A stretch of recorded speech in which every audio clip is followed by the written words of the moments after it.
We're here to define what a man is, right? Responsibility creates struggle, struggle creates strength, and strength creates structure. How many people care about what people think about them? Be honest. As a man, you got to be able to protect not just yourself, but your family. When we talk about being a man, it's your behaviors. But I don't say any of this to brag. I don't say any of this to gloat my life up or I'm better than anybody. I start crying. I'm like, why am I crying? And so what I realized was, you put yourself in a target-rich environment. You are the only woman that paid for a ticket to come to this event. if you're trying to teach your daughter to be around a certain man and you're not that man yourself, she gonna choose you. Hey, let me not touch this nigga. He too clean. Where is that on you? It's not on me. It's not on you. The only reason why it's not on you is because you didn't choose it. Find the women who can actually help you build. And here's some deep game for you. You don't have to have sex with all of them. Since 2016, I've been following Lucario and Miles. Y'all changed my life. Followed by Uncle Ram. So ever since then, I've been getting a little bit of too much ass at times. You know, as a man, there's a balance to it.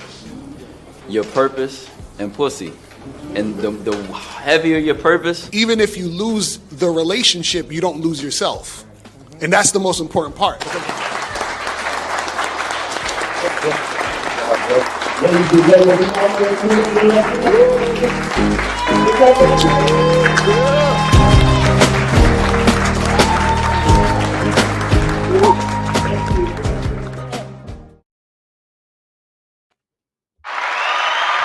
Yeah. Now, What's going on? what's up, man? All right, real quick. So, Miles, you know how many tickets y'all got left? Wait, hold on. Let me check. Hold on. Because I was gonna say 4, but hold on. So, real quick, We're down to 2 tickets. right there. That's the link right there, gentlemen. Get it right now because by tomorrow, I'm sure they'll be gone.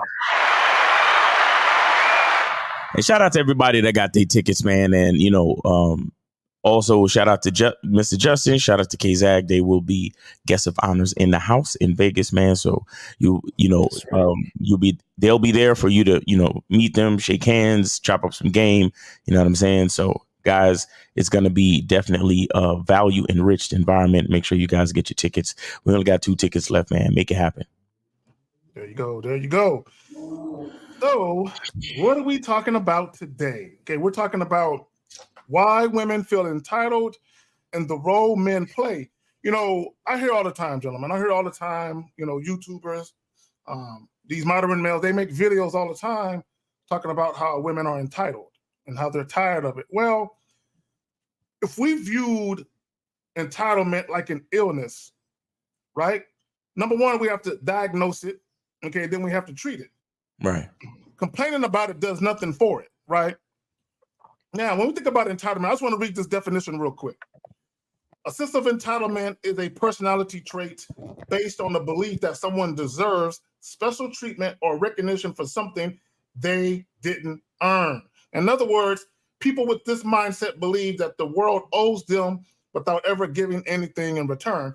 Now, when we talk about entitlement, both genders are entitled to one degree. Or members of both genders, I should say, are entitled. Case in point, those viral videos of guys flying women out and they mad because they ain't getting no sex, they felt entitled to the sex because they spend money. Those viral videos of dudes taking women out to eat towards the end of the evening, if the chick don't want to have sex, the guy don't pay for her portion of the meal. If that's not a sense of entitlement, I don't know what the fuck is, right?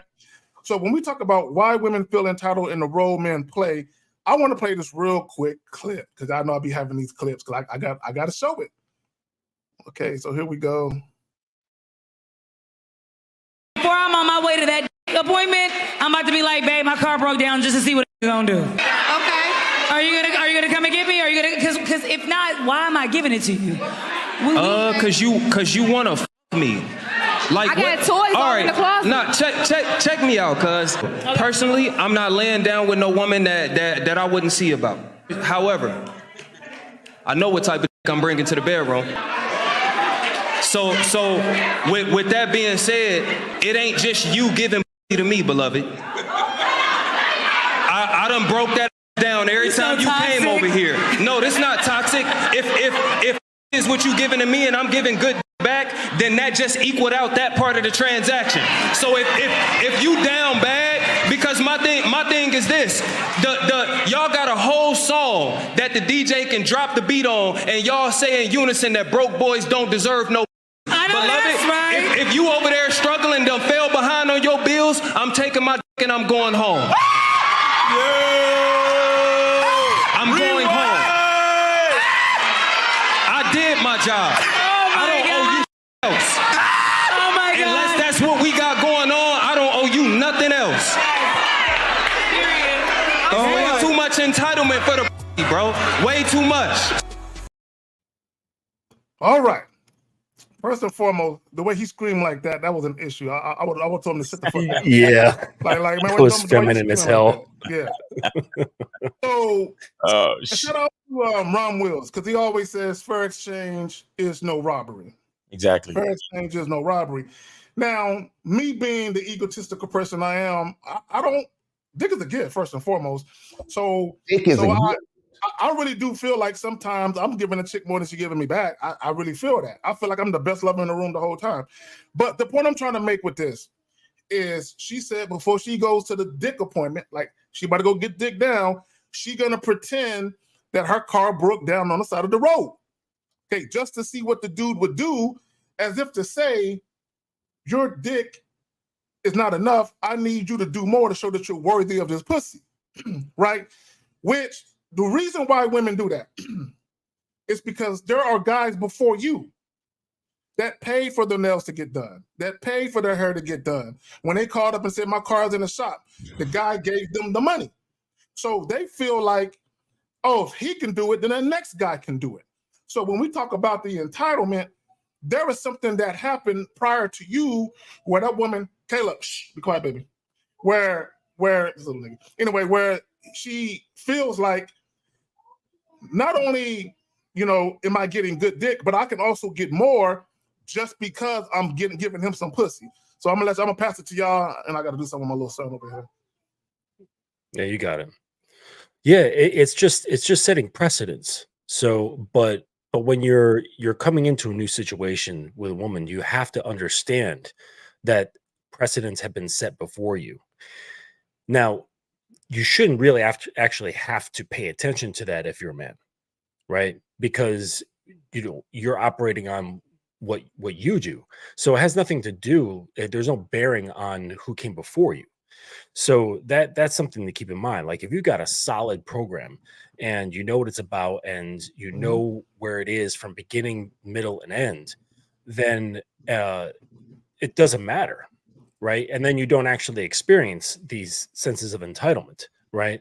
And if you do, I mentioned this before, using like the hatchet, the axe, and actually the compass, and it's using the hatchet to kind of stop anything that comes up that is perceived as entitlement, but then using the compass to then show what's expected, show the right way, show the path towards bettering, the situation. Okay. Real quick, Justin, Miles, are we good on the phone lines? I might have prematurely put up the joint. Yeah, that it is. Yeah, they're on. They're good. Yeah. So Zay, it's set up. What are you talking about? It's the I just pressed the button. It's on now. Okay, Zay, it's on now. It's on now, man. Relax, Zay, relax. We got you. Go ahead, Miles. Yeah. Well, I just want to say, first of all, that chick is lying. Again, I really don't. I don't support these podcast discussions with females. I really don't. Because ultimately they're lying. Shout out to Money Mitch for the $5 super chat. Respect Game Kings. Ultimately they're lying. Because let me explain something to you. When a bitch got a dick appointment, she's not thinking about anything else except that dick. Facts. When first of all, to even set up the dick appointment, that's all that's on her fucking mind. She's not trying to put this guy through any type of shit test or run any type of game. She's trying to get to the dick. She's trying to get her medicine right now. You understand what I'm saying? She don't got no fucking time to rationally. 937, you're on the Manhood is a Skill Set show. Name, age, city. What's up? Yo, it's Zay, 22, Ohio. What's up, Zay? Yeah, so my question is, so I'm in a tight spot money wise. So I'm trying to get my plan together with, you know what I'm saying, where to get the woman through. And I can't get into my spot because of the landlord said I can't have people over. And wait, what? The landlord said you can't have people over. Yeah, because are you renting out a room? I live in like that. Was that in the contract? Yeah. Or is that just something that he said? Well, hold on. He was about to explain it. Your situation is what? So it's a house with like multiple rooms. You know what I So mean? you renting a room out of a house, and the landlord won't let you bring people up and through there. Yeah. And that was and like you said, Justin, that was in your lease. Yeah. Okay. So what do you? So you got to go to the girl's house. So what else is there? What do you mean? What else? No, you trying to figure out a answer to your problem. Your money's tight, so that means you can't afford a hotel and you can't bring nobody to your house. So the only option is to go to the girl's house. What's your next question? No, I thought that couldn't be an option because I thought you had to set up the scene and all that. That's what y'all were saying. You put yourself in a situation where you don't have a lot of options, bro. So you got to go to her house if you want to smash. Yeah, you can't set up the scene if you don't have a place to set the scene up in. Exactly. So Yeah. Do you have a car? When you get to that point, yes, you then can have, full creative control over what's going on. Zay, do you have a car? Yes, I do. Okay, so you got two options then. You can fuck her in the car or you can fuck her in at her place. And I guess you can make sure your car is clean. Set the scene in the car if you want to, right? You could have air fresheners. You could make sure the car is clean and, make sure the seats are already tilted back so you could get enough space and all that type of shit. So what's your excuse now, fam? Because women do fucking cars. Yeah. Still. No, it's not an excuse. I don't know. I was calling in to see if y'all had any other options that I didn't think about. We just hold on, caller. See, caller, here's the issue with guys. The reason why it's an issue for you, because you think it will be an issue for the woman. If a woman is sexually attracted to you enough, she'll fuck you damn near anywhere. Facts. And if you're feeling any sort of doubt or shame about what's going on with you, which you should not, right? You're only 22, then that will carry through. It'll seep into your words. It'll seep into your thinking. It'll seep into your behavior. And so you don't want to have any kind of that attitude with what you're doing. Just make sure, I would say, like, go someplace that is beautiful, like an overlook, like kind of where you can park the car and there's a nice overlook of the city or something like that, or something having to do with like nature or wilderness. That's all good stuff. Right. There you have it. See, and that's the scene right there. Especially if it's a full moon, you can see the stars and quasars and shit. You know what I'm saying? There you go. Right. Yeah, exactly. I was asking K-Zag. I heard K-Zag talk about the movie theater. He was fucking bitches in the movie theater. No, don't do that. No, you ain't got it like that. Don't even try that. Well. Look, I'll tell you something. Unless it's one of those movie theaters where you have like a private stadium seating, I wouldn't suggest it. Or even and let me be clear, because I want people to understand, when I did this, I didn't go to the theater that was packed and do it. Normally they have like $1 theater or like $2 theater where movies is old as hell, and normally you go during the middle of the day where ain't nobody really in that theater watching that particular movie. So right. I knew what I was doing. It was very strategic. I didn't just do it to be doing it. I knew what I was doing. You know what I'm saying? So like a Wednesday matinee show. Exactly. There's nobody there. Exactly. Especially during the school day. Everybody, come on, man. Everybody at working at school. Mm-hmm. Exactly. All right. And one other thing. Okay, so K-Zag, I got on your Patreon, and I'm trying to schedule a call. So okay, look, because I gave you my email. I'm gonna put my email in the joint. Hit me up on the email, okay? Because I check the Patreon periodically, but I don't be getting my notifications like I need to. So I'm gonna put my email up in here. KZagging@gmail.com. Hit me up. You said what? I said I got the diamond membership, right? And on the thing it said you only do 25-minute calls for I think a month. And I was asking is there a way to like okay, hold on real quick before you continue. When did you sign up? 2-3 days ago.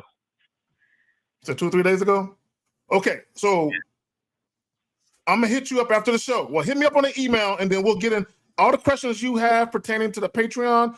We'll answer that in private. I don't want to spend the show kind of going through that right now. Yeah. Talk business on the back end, Mosaic. All right. Well, yeah, that's it then. Appreciate y'all. All right, man. Appreciate you, fam. Thanks for the call. All right, so we got 281. You're on live with the Manhood is a Skill Set Show. Name, age, city. What's on your mind? Hey, what's going on, Miles? What's going on, K-Zag? What's going on, sir? Anyways, I just want to let y'all know I was on the, where I'm coming from, I was on the Bad Boy membership for about 6 months or whatever. But recently I was on like TikTok. I don't want to bring up any names because it's kind of disrespectful, but it was a gentleman y'all used to be around. And he was just basically like preaching that money status thing or whatever. I'm just trying to like understand, because when I approach a woman and I'm direct with what I'm trying to do, I get better reactions, but this guy is preaching something totally different. So I'm like trying to figure out. Okay. Like, okay. Let me say this. Because I think people get confused by what's being spoken. And I know exactly what you're talking about. So here's the thing. There's a difference between guys who have no game or no sex appeal. And they're giving you advice on get your money up, women will come, money status, get that, and then you can use that to get women. Those are guys who aren't really confident guys who start to feel a little more confident once they get to a certain status, once they get to money. That's completely different from what he's talking about. The guy that you're talking about, what he is saying is, in addition to being an attractive guy, visually, having sex appeal, he's saying, be the complete package, have it all. You know what I'm saying? So he was not saying use status and money specifically to get women. He was look, I want guys to understand, caller. If you were a scrawny dude and you said, I don't like the way my clothes fit me, I'm gonna get into the gym and work out so my clothes fit me better, right? You're doing it for that reason. The byproduct of you working out and looking better in your clothes is women will notice. You understand what I'm saying with that? Yeah. So you're doing something for yourself that other people will notice that might get you more attention than you've gotten before. So even with the money status thing, if you are a guy and your money's kind of funny and you have no trouble getting women at all, if you did get to a point where you were more financially secure and you got things going on, you will see an increase in the attention. But the byproduct of you getting your money together and all that is women will notice, but you're not doing it for that purpose. Do you understand the difference? Completely. Okay, there we go. My question is, caller, you said you was doing something in your life and it was working, right?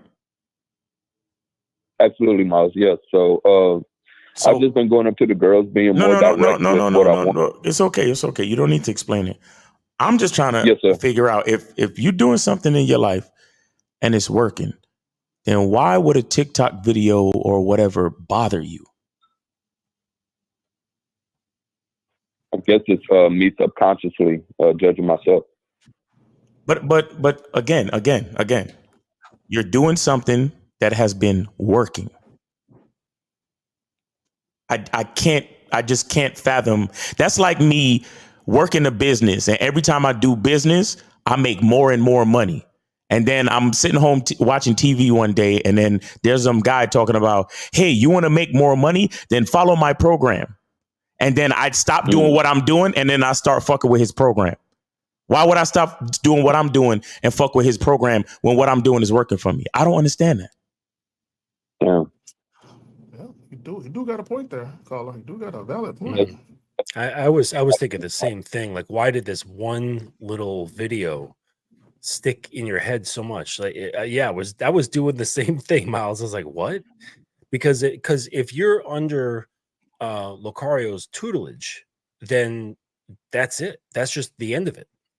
There you have it. So it's like when you've got a teacher, then you're not going to be listening to, you know, a whole bunch of other teachers. I mean, unless you have vetted them and hey, they've come across as credible, right? But I mean, if you've been listening to Lucario or, you know, anyone else of the, you know, Real Game No Theory crew, it's like that should be enough. And then whatever pops up, it's just like, oh, this is somebody else. And then you'd be able to know straight from the content, I think.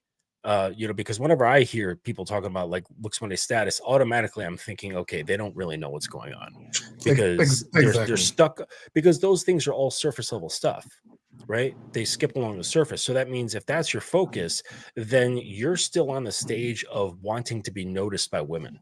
Like you're not getting deep into like relationships. You're not getting deep into like integration, right? And the intricacies that happen there. And so it's like, all right, well, guys who talk about that, they're just stuck on level 0.2, you know? Yeah, so when I bring it up, I just ignore them because they're just not on the level at all. And you know what? I would even say this, Justin. Even sex appeal is surface level to a degree. You know what I'm saying? Because okay, yeah, the woman is desiring you sexually, but once she actually begins to deal with you in that manner, what do you got after that? Okay, because this is what I want guys to remember. Even sex appeal is bait. Yeah, that'll get the woman to fuck with you, money, status, all that goofy shit.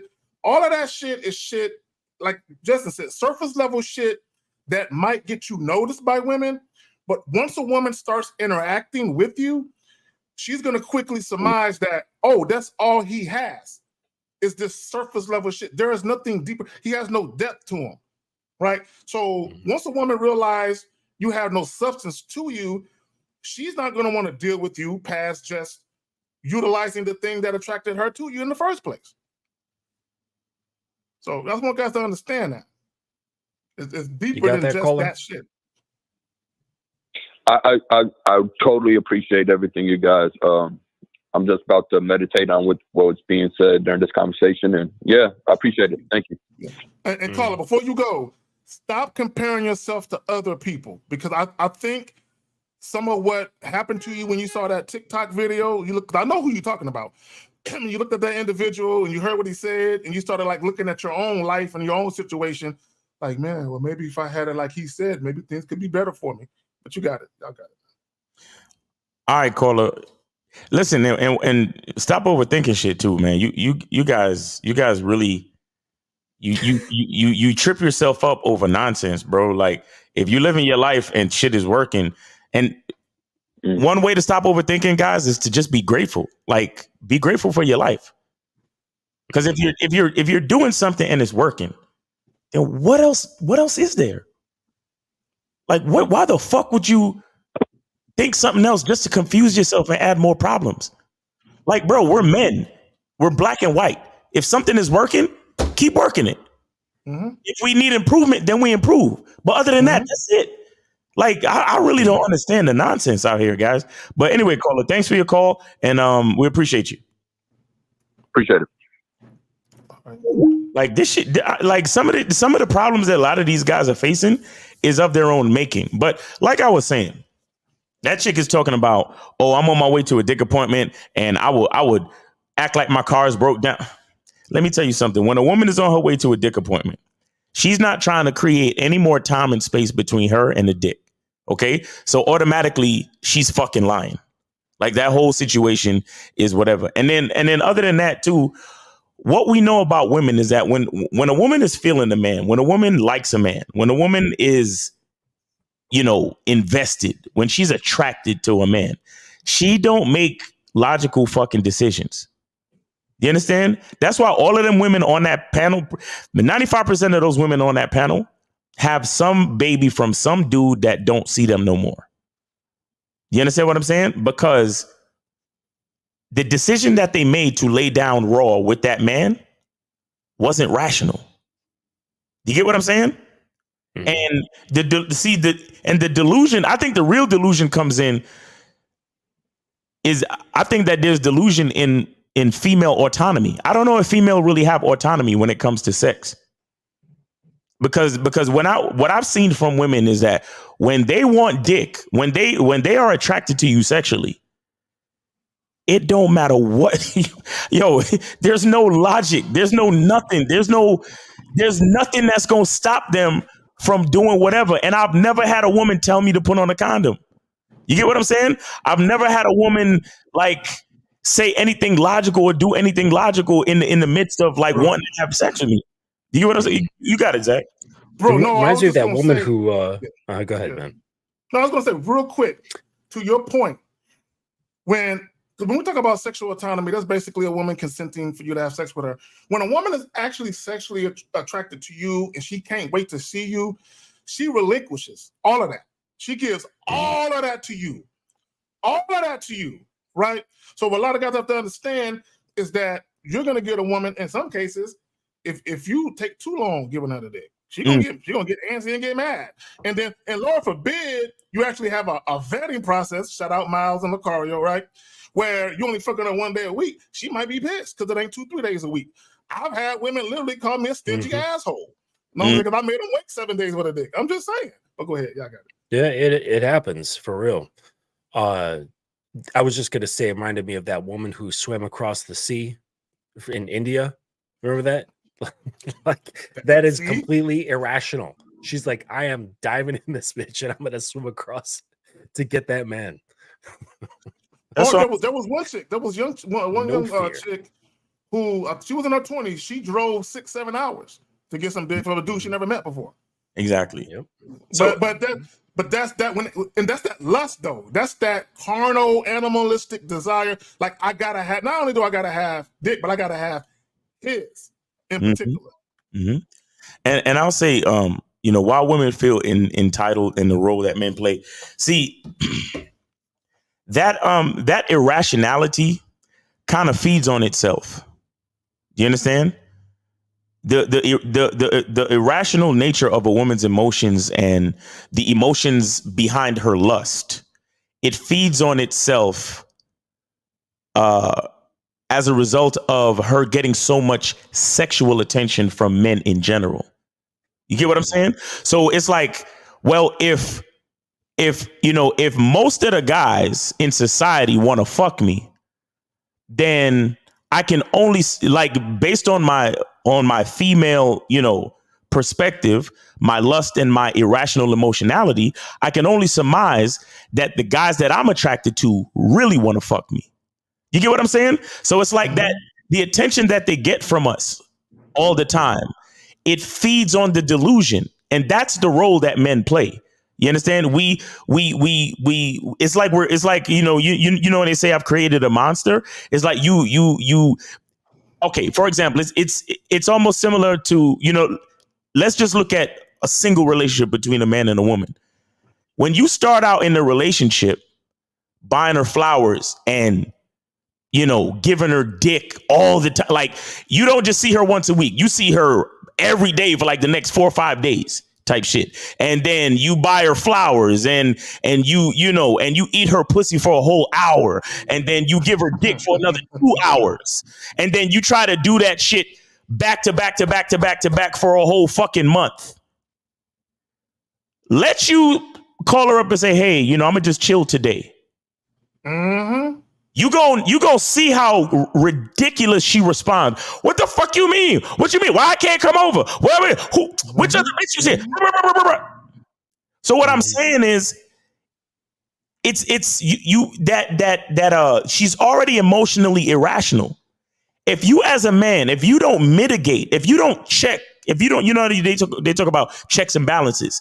If you don't mitigate, regulate, and check a bitch's like desire and emotion, you will create a fucking monster. And then what'll happen is that's when you quote unquote spoil the girl. You spoil the woman, meaning that you get her used to a standard of dynamics that is not humanly fucking possible. You understand? Because at some point, I'm gonna like my desire is gonna come back to equilibrium, where the newness of me is not gonna be like it was when I first fucking met you. You understand? Once the dust settles, you get back to reality. We get back to equilibrium. We get back to reality. And this is why we tell cats, and shout out to Lucario, because this is something I had to learn from him. Like, you got to schedule this shit out. You got to pace it out. Because when I was younger, I ain't gonna lie, I was one of those super romantic cats that wanted to do all and be all for a bitch. You understand? And I followed Lucario's way of doing things. And then I realized, like, pacing this shit out, doing things at critical moments and allowing that woman to earn shit, that's what makes sense if you want a decent long-term situation with anyone. And I'm talking about a long-term fuck buddy situation, a long-term girlfriend, or a goddamn marriage. You got to pace this shit out. Yep. You got to let that woman earn. You understand what I'm saying? This is what let her get used to know. This is what most dudes don't know, and they don't consider. And they're not, there's a lot, even a caller just now, the reason why he was, even though quote unquote things is working for him, and he starts looking at TikTok videos and second guessing his whole life because there's a lack of patience, right? There's a lack of patience and a lack of discipline when it comes to our interactions with females, because as men, that's what we want to do. Inherently, we want to provide, protect, and be something that the woman can call on at any time. And we want to be consistent. But that consistency and that reliability, that shit has to be earned. You can't just give a woman that up front just because. Because right then and there, all you've done is you've lowered the value of that consistency and that reliability. And you don't even realize it. And there's no fucking way to talk the bitch out of it, bro. There's no way to talk her out of it, because once she's used to caviar, you cannot give her fucking Skittles again. You can't do it. Like you can't look at the woman and say, "Baby, listen, I'm going through a tough time right now. You got to give me some space. You got to, because she looking at you like, but I want caviar." If she gonna do that, she gonna cross her arms just like that and poke out her lips. Just. I don't want that. I want what you gave me before, because you've been giving me that for weeks and months, and that's what I want now. And you looking at her like, but I need you to understand what I'm dealing with, what I'm going through. No. And if you can't give it to me, then I'm gonna find another guy. And this is why I want, like, a lot of these guys, it's only because they don't really understand shit. But a lot of these dudes that screaming hypergamy and screaming gold digger, what do you think is going to happen if the first week you meet a bitch, you put her on your yacht? The first week you meet her on a Saturday at the club, right? By Monday, you put her on your fucking yacht. Tuesday, you have her eating a $500 meal. Yeah, where are you going to go from there? Exact. And that's the thing. So now, if you want to take her to a movie, she like a movie. A movie. And then what makes it worse is that the prize was given before the structure to create the prize. Exactly. So now you can't retroactively put a program into a situation. Nope. And that's what happens with a lot of guys. I'm pretty sure they try to do this where they're in a situation and they've awarded and they've given all kinds of great things with their time, their dick, their money, experiences, whatever, and then they realize they're in hot water a little bit. And they're like, oh shit, like I got to start taking control of the situation. And then they're like, okay, I have to figure out a program, right? And it really doesn't work out very well. You really can't. I wouldn't say it's 100%, impossible, but it's damn near impossible to institute a program after you've given a whole mess load of prizes. Exactly. They're like, wait, there's rules to this game? Like, right. I thought you were just giving me prizes. Exactly. And then those same guys accuse these women of being gold diggers and hypergamous monkey branchers. And I'm like, bro, you don't understand. You created the jungle. You created the trees and the branches that she's going to swing to, because you didn't lead with your personality. You led with your yacht and the caviar and the $500 dinners. That's what you pushed in her face. So what do you want her to want? You get what I'm saying? Miles, one of the things about your personality is that's sustainable, unless you get a brain injury or Alzheimer's or something. Right. That's sustainable. Exactly. Okay, you could be a millionaire. Taking chicks to Paris, you know what I'm saying? Flying them on private jets to go shopping. That's not sustainable in the sense that you can lose that. Okay, all that outside shit, money, material shit, you can lose that. And if you lose it, the one thing that made the woman want to fuck with you, you no longer have. Whereas if you led with yourself and your personality, no matter what's going on with your money situation, you always gonna have that thing that drew her to you. Exactly. A lot of guys don't understand. And to your point about gold diggers and all that other type of shit, men complain about the women they created. Exactly. And if you didn't create that woman yourself, your fellow men did. Yep. So if you're gonna complain about the entitlement of women, what you need to look in the camera and say, and all you tricking ass dudes, y'all fucking up the dating game. Talk to them. I'm telling you. Talk to them. I'm telling you, because bro, I talk to these dudes, these guys that love that high life, you know, these guys that like live in places like Miami. And in a place like Miami, I understand it's hard to do anything regular in Miami. Because if you live in Miami and you're doing regular shit, you're kind of wasting your money.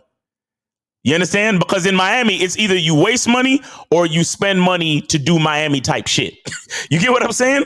So, but see, you still have to create a situation where it's like, look, we gotta space things out. We gotta mix it up. We have to have a plan and a program to do things accordingly. Like, and this is why we tell you guys, a woman has to earn shit.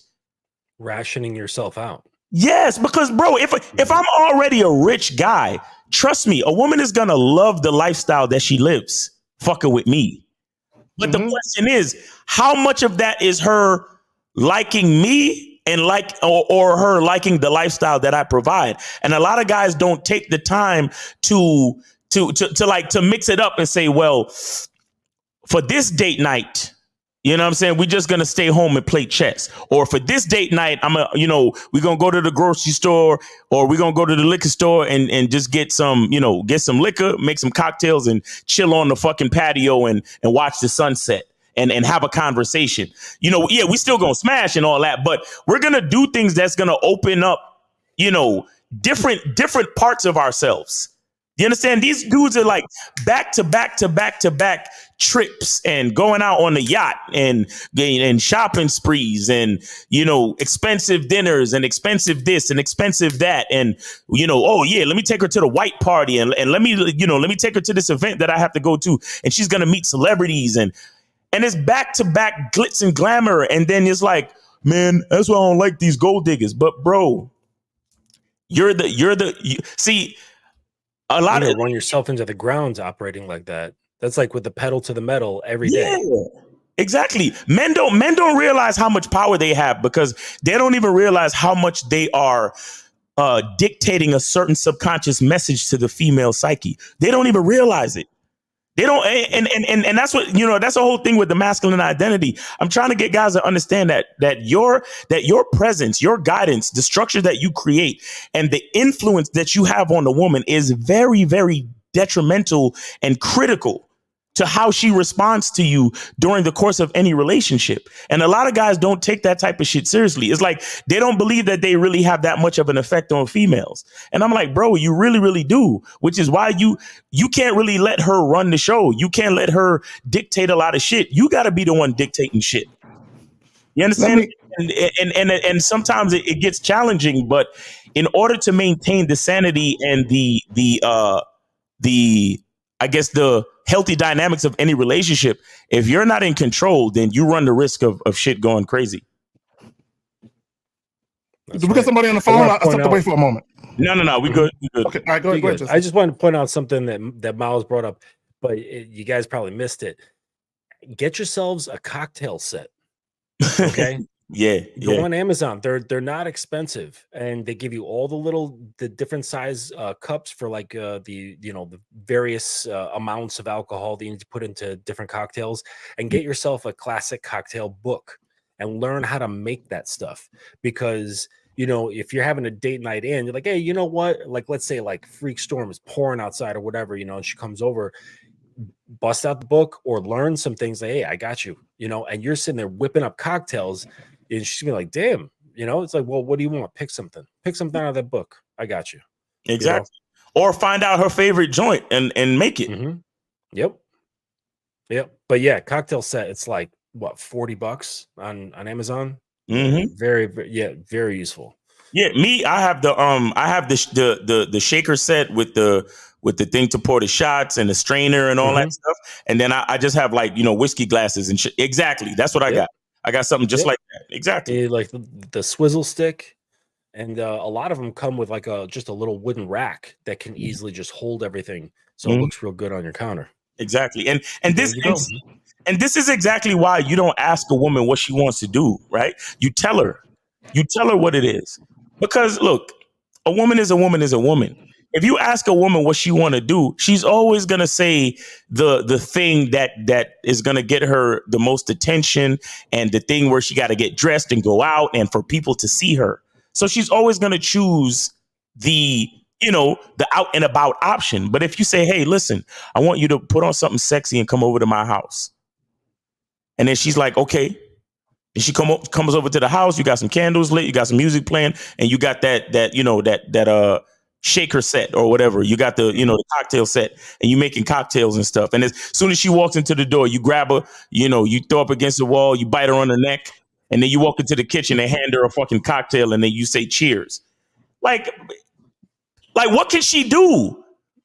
What can she do but experience what you've set up for her to experience?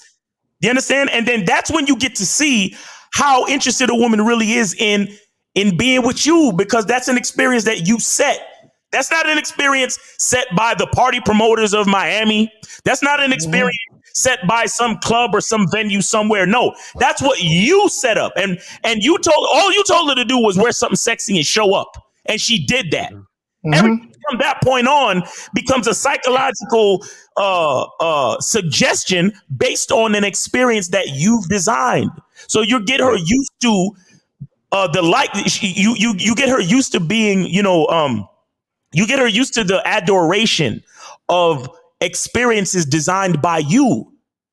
And these are the little things that most cats cannot fucking fathom. That's why they always got to look. And that's why we tell you guys that the truth is inside you. So you can learn how to look inside and bring things from inside outside. Give that woman something from inside for her to experience. So when she thinks back to all the times that she spent with you, she's not thinking about being at, oh yeah, we was at the club and Rick Ross showed up and it was hot because we was lit and blah, blah. No, she's thinking, wow, I remember early on in our relationship, he was doing this type of shit and it was me and him and I experienced him and he showed me and we did that.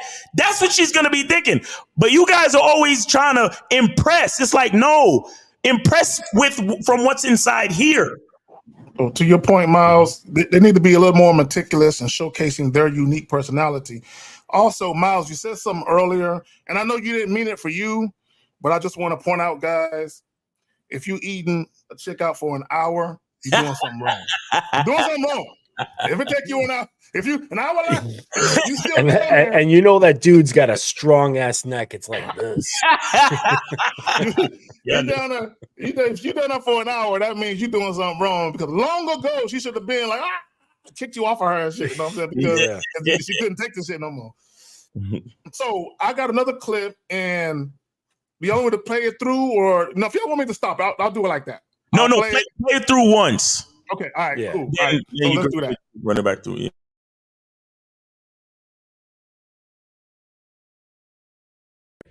I remember one time I invited a young lady out for a buffer date. Now, I highly recommend a buffer date before investing more. A buffer date is 30 minutes during the daytime, $10 or less, low pressure to feel each other out. She accepted the coffee date and we got there. Now, as per Advice like this is disingenuous, and let me tell you why. If this gentleman or gentlemen who think that this is a good idea was actually interested in getting to know this woman, and that's why he didn't want to waste the money and the time, then he would get on the phone. The phone is absolutely free. Your Wi-Fi is free. Get on Zoom, get on FaceTime. So the reality is that they're not checking for compatibility, and that's why they want a short date. They're checking for sexual chemistry because that's hard to gather over the phone. They want to meet you in person. They want to make sure that you look the same way that they remembered or the same way that you look on a dating app, and they want to see if there's sexual chemistry for the low so they can get in those drawers as cheap as possible. Again, if this was about true compatibility and a personality match, you can find that out on the phone for free. Why do we even need to go on this cheap coffee date? Now, I'll say this. Every date does not have to be expensive, and an expensive date does not mean that a guy is legitimately interested in you, ladies. However, this low effort shows me very clearly that gentlemen like this, or gentlemen who follow this advice, are not interested in really getting to know you. Ladies, run. Shut up, bitch. Shut Bro, when I heard that shit, first of all, before I get to her, right. what the fuck is a buffer date?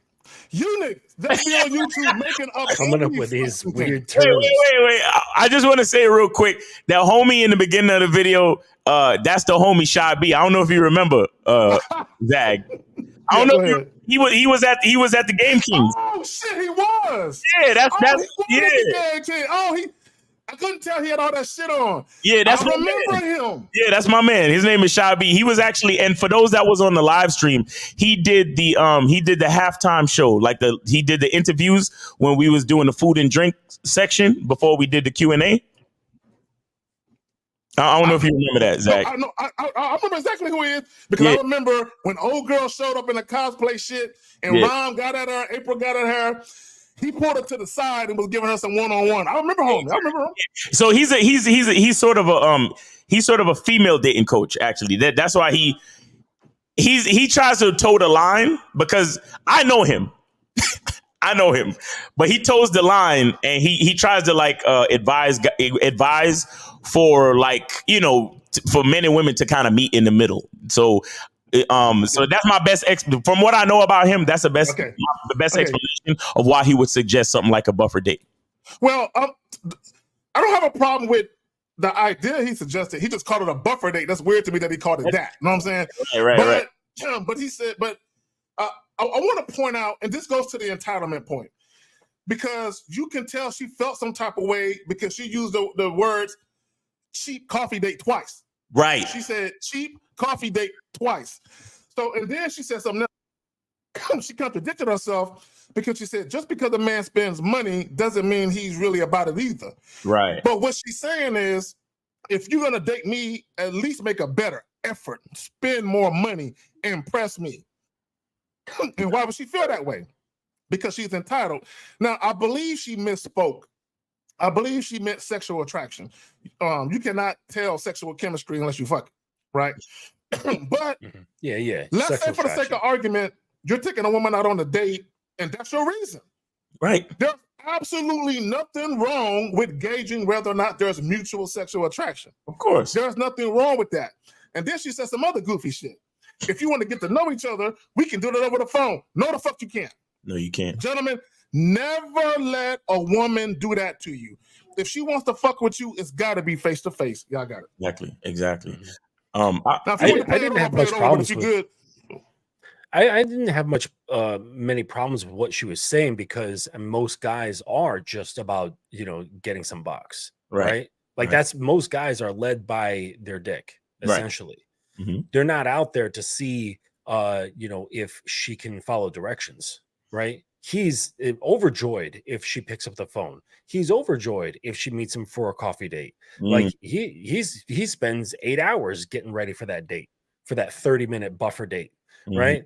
So on one hand, she's correct in that sense, but I do disagree that that you can get to know someone well over over the phone, because sexual attraction is part of this. Like, you're not going to get involved with somebody you're not sexually attracted to, right? Like, who does that? So I mean, unless you're dealing with like really wealthy families and like you're getting married. I don't care how you feel about each other. That's You know, the arranged marriage and stuff. yeah, That's different. that's different shit. But for most of us, yeah, sexual attraction is really important. So yeah, you can't really gauge that very well, and kind of get that going. I mean, unless you're gamed up, you got a sweet mouthpiece, but still, you don't really know enough. Not as much as you would in person.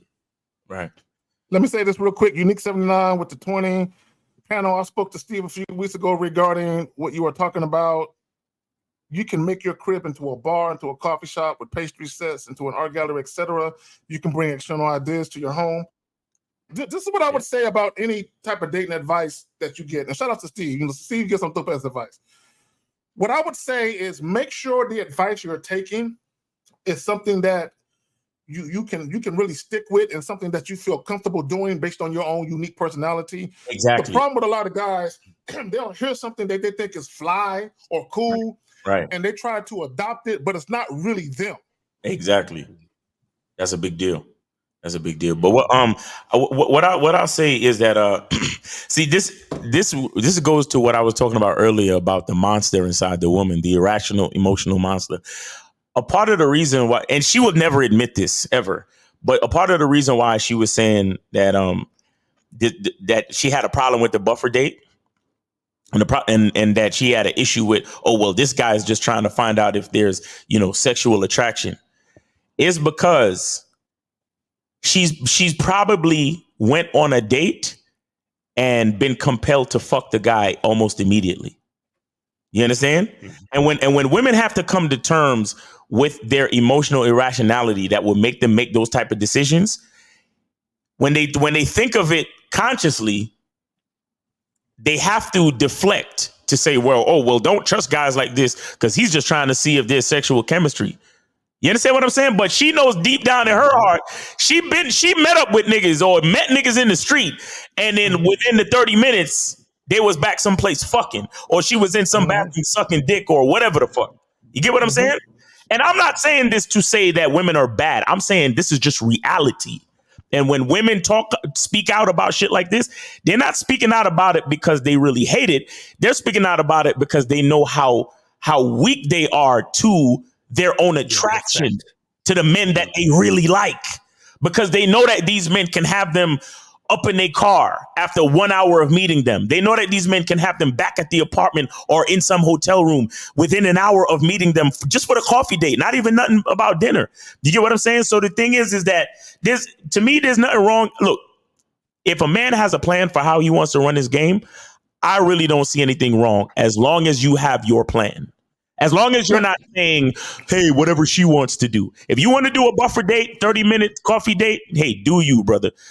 Me personally, it's like, I'm going to just meet for the drinks and I'll check the sexual chemistry there or the sexual attraction there. And if we fuck that night, cool. And if I see you the next time, then we fucking the next time. You know what I'm saying? But that's just me. But so as long as you have a plan, that's all that really matters. But yeah, the chick, she just mad because, let me tell you something as well. Again, and I've said this before, a lot of times when women express any type of displeasure with dating, they're only talking about guys they don't like. You understand? Damn it. They're only talking about guys they don't like. So when she's critiquing Shy B's buffer date system and blah, blah, blah, she's doing that because she's had experiences with she's talking about guys that she probably don't like or is attracted to Shy B. You understand what I'm saying? So she'll say something negative towards it. But if there's a guy that she likes that asks her out for not even a coffee date, just ask her out for a come sit with me on the stairs in front of the job date. She's her heart there, fluttering, her pussy gonna be wet, and she gonna be leaning on him, asking him, what time he get off of work type shit. But you got not only that, Miles. No, go ahead. You guys just. I was just gonna say that that's why it's pointless to listen to any of these female dating coaches. Totally pointless. Because they're only going to talk about the things that they don't like, the experience, the bad experiences that they've had. Even the one guy, you're talking about where they meet and it's, there's a lot of chemistry right there, and maybe they go fuck right away, but then he's gone. Right. So they're gonna, and that hurts. right? That hurts getting treated that way. So they're just be like, oh, I trash on that guy, and then also trash on the dudes who are like the guy in the video. So yeah, they're always just going to be talking about things that they've experienced poorly, and not really talk much about the things that have worked well. Right. So I would just say ignore everything that they're saying because it doesn't really help your game at all as a man. Pretty much. Guys, y'all could call in 919-647-9392. Call in 919-647-9392. Let me say this as well. See, what a lot of guys don't understand, and to both of you guys' point, she is not talking about the man she's sexually attracted to. See, what happens is when you guys encounter women that are not sexually attracted to you and you offer a coffee date, they're offended. How dare you? How dare you? The only reason I'm even fucking with you is because I'm anticipating that you're going to offer me a date where you're spending some real money. Right. So a lot of times they're talking about that. And to your point, Justin, if you're dealing with a female dating coach, she cannot tell the truth, you know what I'm saying, on a public forum about what she really does when she encounters a man that she sexually desires. Because the people that buy her courses wouldn't fuck with her. Right. So what she's trying to do is get females the experience that they covet, which is to feel important, to feel special, to feel entitled. Let me help you try and find those guys that are gonna ask you, so what do you want to do for a date? You know, so that's what she's doing. All right, Justin, I saw it. So to both of you guys' point, this is why you can't listen to what women say publicly, because, and to your point, Miles, earlier in the show, when we talk about these panels, where you have men and women, they discuss sexual relationships. The reason why is because very few women will be completely candid, about how they really get down. Yeah, they can't, Kerry. They really can't. And so that's true. honestly, and I agree with you. They can't. if you see women out here on panels, some of them can speak some truth of their own experiences, right?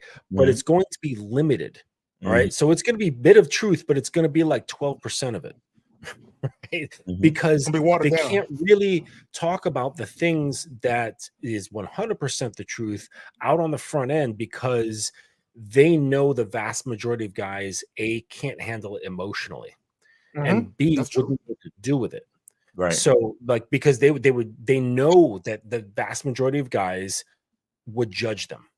Exactly. So they're like, okay, I'm not going to talk about it. Right. I don't want to be judged. They know that possibly other women are going to judge them, even though the women are doing similar things. So they kind of keep tight lips, like watching each other, not going to throw each other under the bus in that sense. And then guys aren't going to know how to deal with that. So even if they're not freaked out, they wouldn't know what to do with that information. They wouldn't know how to lead her beyond any of that. They'd just be like, oh, wow, really? Like, you've done this, you've done like, so they really, they have to not give all the information, because it would just ruin things for them. Absolutely ruin them. And there's another reason. I'm gonna get to that in just a moment. Justin, when you're done, I ain't mean to cut you off, fam. No, it's good. I just remember like when like Steve is talking about on the Pineapple shows, and he's like, get on the back end with them, because they're not going to talk about the real shit on the front end on a live show. No, they're going to present themselves as they are truthfully, but it's only going to be a small percentage of who they are. The real stuff is when you hit them on the back end and you start, spend some game at them on the DMs, or you get on a phone call with them. That's when you can get some of the real person that's there. She's never going to show the real one on camera. Okay. And to both of you guys' point, I understand, and y'all understand why they can't do that. It makes perfect sense.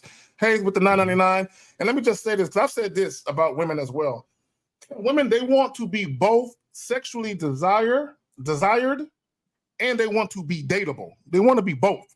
But women understand that being sexually desired by men, it comes with two things. It comes with the men that they actually desire back, which is, those are the men they're not going to ask for really anything from, but his dick in conversation, right?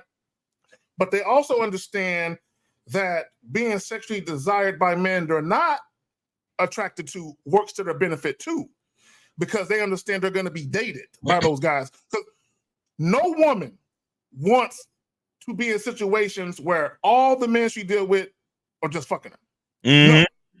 No woman wants that. Okay, they want to be taken out to dinners and do trips with dudes, and they want to experience all those different fly things, but they understand that there's a certain segment of men over here, which is the men that they are attracted to, who might not necessarily do that as readily as these other guys they're not sexually attracted to. So they still want to be dated. They still want to be, put in a position where guys are doing fun shit with them.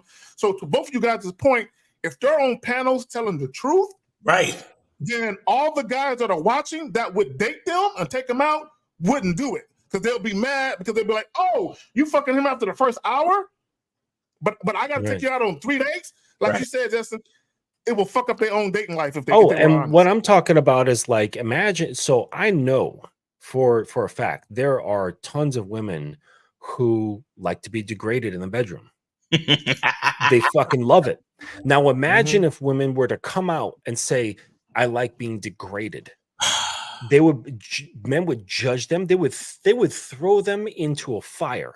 Okay. And then there would be other men who would be like, oh, you roll like that? And then they come at them that way. Yeah. And then the woman has to explain the unexplainable, that it doesn't really work like that. Like, yes, she likes it, but no, it doesn't work like that. And next thing you know, you got, grape situations on your hands. Exactly. There you go. So to your point, a woman in the bedroom who likes to be degraded, she doesn't mind feeling like a slut in the bedroom. Right. But if you walk up to her and after the first 10 minutes or 5 minutes of talking to her, you're talking to her like she's a slut, that's a problem. That's a problem. So, and I get exactly what you're saying, Justin, because I've had women that I've met the first night I met them, and I'm trying to take them to the crib, and they would tell me, I really want to do it, but I don't want you to think bad of me. And I'm like, what do you mean? Well, I don't want you to think I'm a hoe. You know what I'm saying? So what they were really looking for was verbal validation or confirmation that I don't look at them that way. So when I would say, look, how can I judge you for doing something that I'm partaking in? So if I look at you like a hoe, that means I'm a hoe too. You know what I'm saying? So, and automatically they would be like, all right, let's go. You know what I'm saying? Because it's not that they don't mind feeling that way when it comes to the throes of passion. They just don't want to be prejudged before the sex even happens. Or judged afterwards. Or judged afterwards. Because a lot of times, guys, when you have sex with a woman the very first night you meet her, and she never hits you back, although you feel like, man, I fucked the shit out of her, she was enjoying it.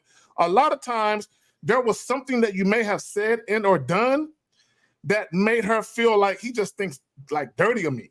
Like, I don't want to see him again, right? So sometimes a woman will be thinking, she might be thinking about that while you're fucking. Does he think like that I do this with every guy? And let me just say this about that. Just because a woman is willing to fuck you the first night, she does not do that to every guy. Okay? Because here's the fact: women reject men all the time. So you know for a fact they're not fucking every guy the first night simply because guys get rejected. But y'all got it. See, think about what would happen to women, right? If they were totally honest about all the things that they did with guys that they like, and if they were totally honest with guys that they don't like. And because remember, women live in the gray area, so they get to play around with guys that they know like them, but they don't like. So they can flirt, they can use them for opportunities, for benefits, for male attention, for even friendly platonic dates, whatever. Because a woman is in the gray area. So even though I don't like you, I can still hang out with you and occupy your time, right? But then when she likes you, she's willing to do whatever that man wants to do. Again, she's in the gray area because she can't be black and white, because once she likes a man, she's at the behest of what that man loves to do. So while she's in the gray area, that man is in the black and white. You get what I'm saying? Now, imagine if all men were truly black and white in dealing with women.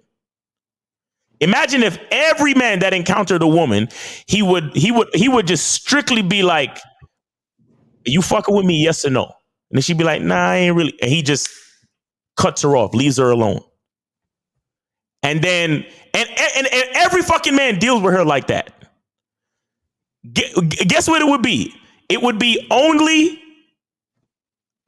dick, marriage, or nothing at all. All that in between gray area shit will cease to exist. That's what I'm saying. That's why these bitches got to lie, bro. Because if they were just as black and white as we were, nobody would look at women. Because you go to Hooters, right? And then it's a bitch flirting with you, and you look at the bitch and say, listen, are you flirting with me because you want a tip or because you like me? If she had to be totally honest, she'd be like, well, sir, I'm flirting with you because I want a tip. I would just give her the fucking money and be like, get the fuck off me. Just bring me my food and don't look at me. Don't laugh at me. Don't laugh and smile with me. You understand what I'm saying? If everything was as black and white as men wanted it to be, women would get nothing from us except what we wanted from them, and that's it. So it is a woman's way. That's why it's, you know, so many of us get mad at quote unquote female nature. But bro, they have to be this way, because if they were just as black and white, if they were just as binary minded as we were, we wouldn't say nothing extra to females, my nigga. You understand?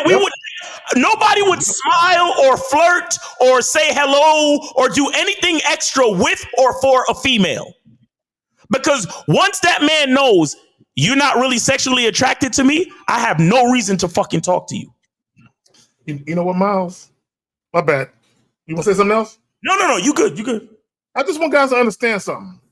Because sometimes you got to look at it from both perspectives.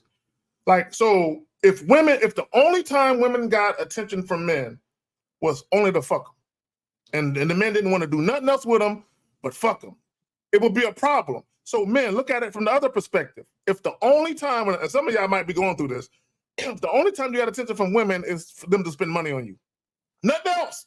They don't want to fuck with you no other way but how much you gonna spend, how much you gonna cash out me, how much you gonna PayPal me, how much you gonna Venmo me, how much you gonna send me.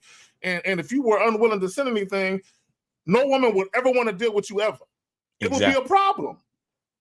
Mm-hmm. So if you look at it that way, where you have women out here who are saying, yeah, there's going to be guys I do want to have sex with, but there's going to be times where I actually want to go out and I actually want a guy to actually give a fuck about me, to care about me a little bit. You know what I'm saying? but this is what we don't understand about that. Women, you have to put in a little bit of work for a dude to care about you outside of just sex, though. You got to put in a little bit of work, though. I just can't sit there and look pretty and think a nigga gonna care about you. You got to do a little something, but y'all got it. Well, now that's why it's so important to have a program. Exactly. That's why it's so important to test in small incremental steps of her willingness to listen, willingness to behave, willingness to be obedient, willingness to be accommodating. And you do this in little tiny steps, little bit, and just to test. And then each step becomes increasingly more demanding, right? But it starts at low stress, because if you can't handle a low stress request, even just like show up wearing this color, then it's like, okay, that failed the test, right? There's no reason for me to proceed, but you just keep proceeding as the steps keep going. You know, like I was working with this guy and his girl was coming in from Los Angeles. He lives here in New York. And I said, when she's passing through the airport, just tell her to get anything. I don't care what it is from the airport, like the gift shop, have him pick up, a bottle of alcohol, get a magnet that says, I love New York. I don't care what it is. Just tell her to grab it. Right. And actually, the more ridiculous, the better. So if you're like, give me a bag of, sour gummy worms and the magnet of the Statue of Liberty, right, before you come through. Right. And she did. And I was like, all right. She had no idea. I mean, she ended up actually, like, he requested a bottle of liquor. He was, pretty straightforward, but she came through with his exact request. And not only that, she had heard through like one of their conversations earlier that he really liked mangoes. So on her way, she stopped at a grocer, picked up a mango, right? And had the mango and the bottle of liquor from the airport. Nice. So it's things like that. So when you operate in this way, you can completely bypass the whole, she wants my time and money and I just want dick, or like, I just want pussy, right? Because when you take your dick out of the situation and you are all about your program, then it doesn't matter. Like all that stuff goes away because you're just focused on the program. Can she do what I want her to do? And it's like the sex will come later if there's sexual attraction. You don't have to focus on that. Focus on the program, right? But if you're so led by trying to get box, then you're going to be perpetually stuck in this low level dichotomy of like, she's trying to get my time and I'm trying to get her pussy. Like you'll be stuck there forever without a program. Facts. Guys, call in 919-647-9392, 919-647-9392. I don't know if we got any questions. Mass Appeal says, and I can't click it to put it up, but I could just read it. He says, what exactly is a woman supposed to bring to a man's life? What's your opinion on that, Justin? It really depends on what your needs and desires are. Exactly. You know, like Miles, your needs are totally different than mine. Maybe we might have some crossover here and there, right? But so it all starts with what you know of yourself. Exactly. And if you're on the path of selfhood, like that's an ongoing process. Every single day, you're learning more and more and more about yourself. Your game is getting thicker, it's getting deeper, it's getting broader. So, and then your program is shifting, right? So your needs shift, your desires shift, but you have to know exactly what they are in order to know what she can do with that. And then is some of it teachable or is it some of it not teachable? Is she already doing some of the things or is she already not doing some of the things? Is she resistant to it or is she open to it? So it really comes down to first knowing what you're about, what you need and what you want in your life as a man, because they're not all the same. Exactly. I pretty much couldn't have said it better myself. And see, one thing I would like to say too is that as a man, when you're asking questions like this, that's how I know that you're not really focused on yourself. You understand? Because again, it's a good question to ask because we're going to tell him straight what he needs to do. Exactly. You realize that when you ask questions like this, what you're doing is you're allowing a woman, or with the mindset of the question of how you ask a question, it sounds like you're allowing the woman to bring what she wants when it's the other way around. You're literally supposed to let that woman know what you require.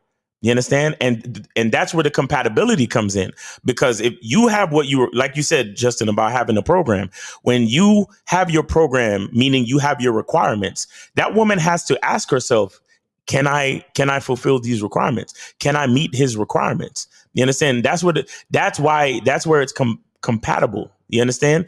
And so Mass Appeal, you have to realize it's all about you, bro. It's all about who you are, because remember, you're the leader. And as a leader, you design and you create the direction for the relationship and for your family altogether. And so to ask the question, what is a woman supposed to bring to a man's life? You tell that woman what to bring to your life. You understand? And then another thing too is, as a man, you have to be sensible and you have to vet the woman and understand her strengths and weaknesses. You understand? Because there's a woman that you might meet where she knows how to cook, but she's not very athletic. You understand what I'm saying? But I mean, other than that, you guys get along, and she's very, she's good, and you guys have great conversation and so on and so forth. But she's just not the one that's gonna come with you and play a game of basketball. You get what I'm saying? She's just not that one. Blow out her knee. Yeah, exactly. Yeah, like when I called the other day. Exactly. You know what I'm saying? So yeah. I don't mean to be laughing, but so you understand, Yeah, but if you're saying, like, if that's important to you, like if athleticism and you have a desire, like in your vision, you're like, okay, I see like me and my woman, we go bike riding, we go rock climbing, we go play basketball, we go to the gym. Like if that's a desire of yours, of a vision of like, this is how I want my relationship to be. Right. Then that woman, no matter how good of a cook she is, she's only going to go so far with you. Exactly. We got 502. You are on the Manhood is a Skill Set Show. Name, age, city. How can we help you? Oh, it's Phoenix, 40, and Louisville, All right. Kentucky. 40, But Louisville. yeah, I All was right. just calling as far as on the subject when you said that how the women kind of like they got to operate in the gray area, they can't really be upfront and things. So when you notice early on that a woman is trying to run game on you, should you call her out on it, or should you just roll with it and kind of play along? Hell, Neither. you never play along. You never do that. See, here's the thing. I want you guys to understand something. When you have a certain way that you do things and you don't deviate from that way, you only deal with women that are about what you are about. So if the woman is saying and or doing anything that's the opposite of what you are about, you can't fuck with her. Can You I can't ask a fuck with question? her. What does it what does that look like a woman running game on you? Huh? What does that look like a woman running game on you? What do you mean by that? Give me an example. I was gonna give a better example. Like say you're the kind of guy you've been giving out this say boyfriend energy, right? And then she's like, oh, well, I ain't that kind of girl. I don't give it up on the first night. I need 3 dates or whatever they're doing. But you like, nah, come on now. Yeah, that's really not really what you are, but because she sees the guy as a boyfriend potential, now she's playing that quote unquote good girl role. Well, then she's not. Then she's not running game on you. Yeah, she's not running game on someone like that. He started off completely dishonest. He led her to that. See, you're always leading. So he led her to that reaction and the position that he became in, just by having that boyfriend energy right off the bat. As soon as to call a question, as soon as you said boyfriend energy, you kind of fucked up. But go ahead, you did. Exactly. I just want to say this. I was just giving. Hold on, caller. No, Right. caller. I get it. But a woman, look, women will always respond to a combination of how you're being and what they perceive you to be. And a lot of times, how you're being and what they perceive you to be, that's on you. It's on you to represent that, right? So if you're coming off, and I'm glad you said that, because there are guys who give off boyfriend energy that really are looking for girlfriends, right? There are guys who are giving off boyfriend energy and they're doing it on purpose, making a woman believe that they want something more than sex, just so they can get to the sex. I'm not understanding, and I've said this before, there is no shortage of women that are down for sexual relationships. You just have to run into the right one that's down for that. Now, I lost my train of thought. Miles, you got it. God damn it. Caller. Yeah. Okay, you said if a woman is running game, and you recognize it, should you just play along? Yeah. Okay. See. Well, it's okay. Let me go back to your example and say like the Hooters example. Now, you know that the woman she's not really interested in talking to you. She's just trying to get your money, right? She's trying to get a bigger tip out you. So, when we're using your example, do you sit there and you still entertain the conversation, even though you know she's just only talking to you just to get a bigger tip out of you? Again.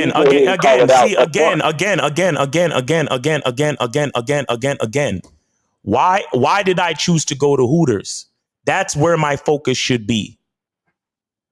The only thing that matters is my agenda, my reason, my purpose. Now, as a man, this is what I know.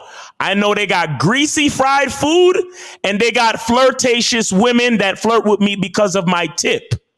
If I choose to go to Hooters, that's because I want to eat fried food, watch sports, and have an attractive woman flirt with me for my tips.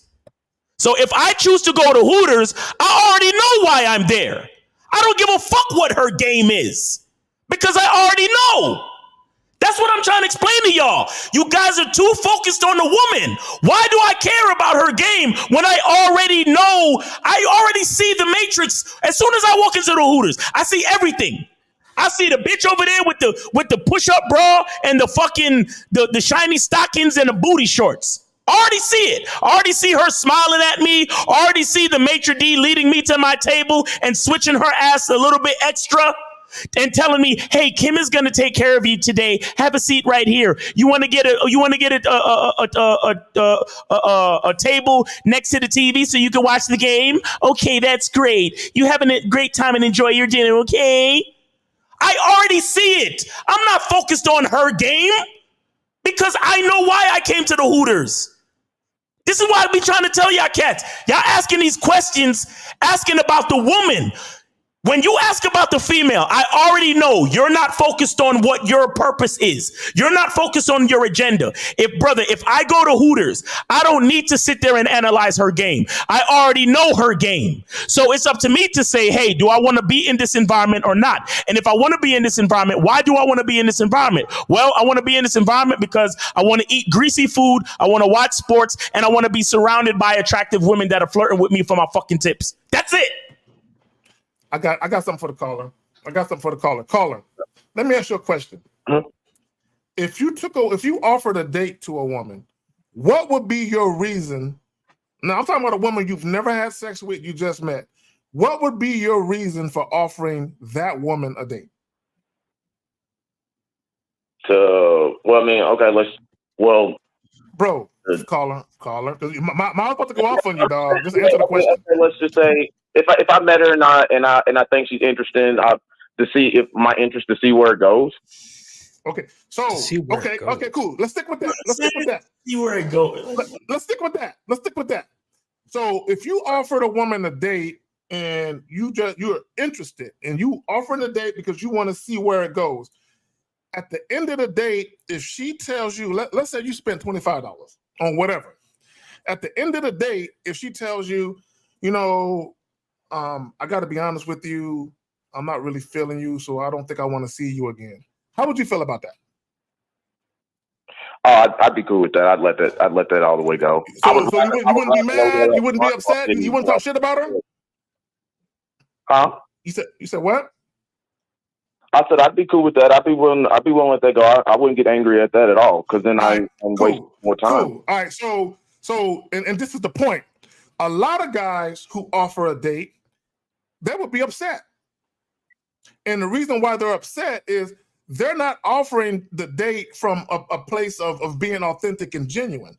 They're offering a date believing that they're entitled to something, believing that they're owed something. And I said this about a lot of guys going back years ago when I first came on YouTube. A lot of guys date wrong. And when I say you date wrong, meaning you should never offer a date to a woman expecting or believing that sex should happen as a result of you spending money. You like basically what you said.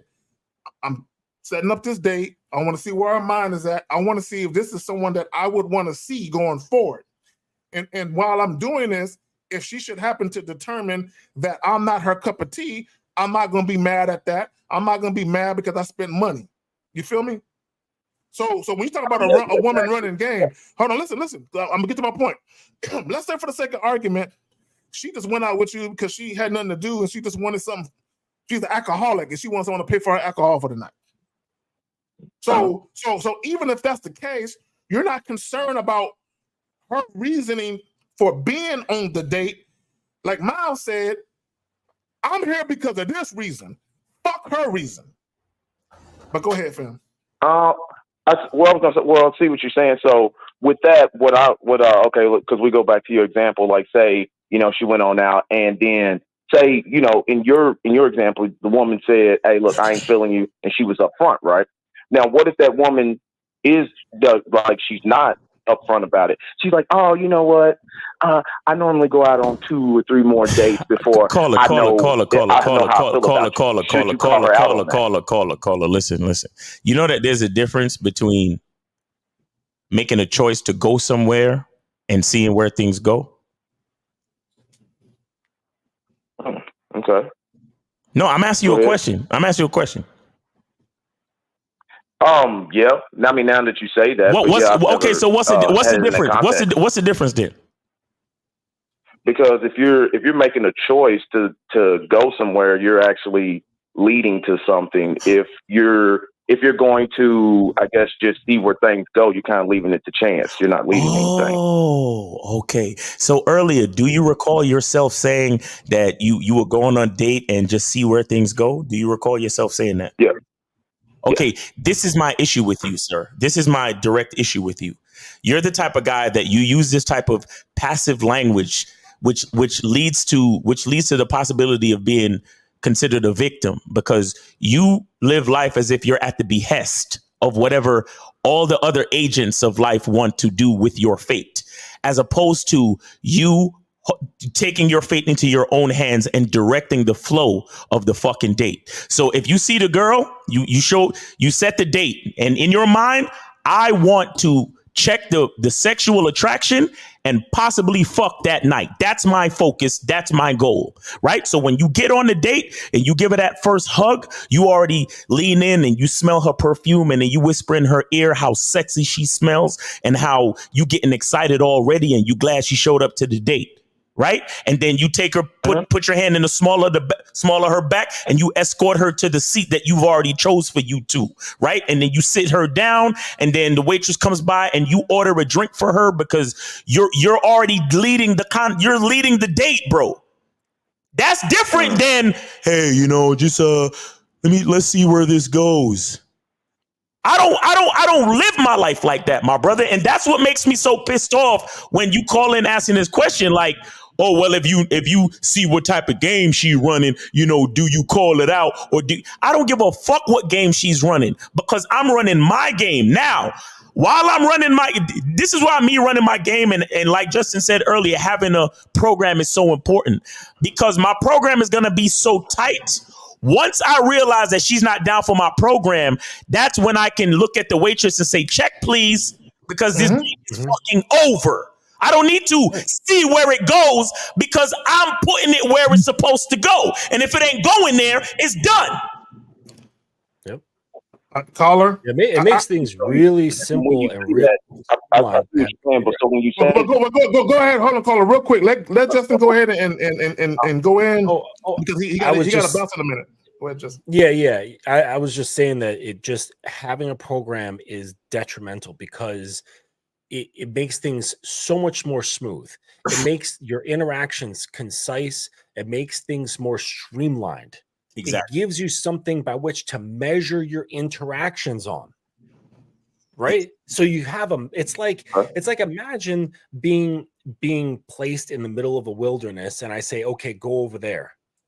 It'll be a lot easier if I gave you a topographic map with all the ranges of elevation. It told you where the streams were, where the trees were, and all the different stuff going on. And you could plot a path to where you wanted to go. That would be so much easier to do. That would be so much easier to do with the map. And that is having a program. When you don't have that, you're lost in the wilderness. And that's when you're like, well, I'm just going to see which path takes me to where I think I kind of want to go. Exactly. Right. And that's where you're at. That's where a lot of guys are at. They're like, well, I think I want this, or I hope it works out. I don't know how it's going to happen, but maybe she thinks I'm cute, and maybe I'll get lucky. Right? And there's no luck when it comes to game. Exactly. There you go. And that's not how men. There's no accidents either. That's not how men behave. To both Justin and Miles's point, we dictate the pace. We dictate ultimately where we want it to go. And while you're dictating shit to the woman, one of two things is going to happen. Either she's going to go with it or she's going to fight against it. Exactly. The moment she fight against it, like Miles said, check, please. Check. We're done. We're good. We're good. Okay. So hold on 1 second, real quick. 973. Hold on. We're going to get to you. All right. Yeah. Go ahead, caller. Yeah. So I see what you're saying. So I'm going wrong because I'm starting out basically looking at what she's doing instead of looking at what I'm doing. So even if she's quote unquote running game on me, I'm still looking at what she's doing. But if I'm running my own game and following my own program, it doesn't matter. All I need to know is, look, she's not following what I'm trying to tell her to do or where I'm leading this to. That it doesn't even matter after that. Just go ahead and cut it, charge it to the game, and keep it pushing. And keep it pushing. You had your light bulb moment, your Eureka moment just now. Exactly. Yo, caller, that's really it, bro. Your life is so much simpler when you do it like that. Go ahead, Justin. Well, yeah, I got to bounce out of here real quick, but I just to congratulate you on that realization. Now, to make it, I mean, program is complex, but start with what is it do I want, but in detail. Detail it out as much as you possibly can, and that will get you in the right direction of this. Really asking yourself, what do I want? What do I need? And then that will give you a basic framework to start off with when you have interactions with people. And it doesn't matter who she is, what she looks like, what she does for a living, where she just came from, who she was just dating. All that stuff becomes, nonsensical to your program. It does not factor in, right? And then it will very easy filter right through these things. But I got to bounce out of here. Caller, thank you for calling in. It's great you had that realization.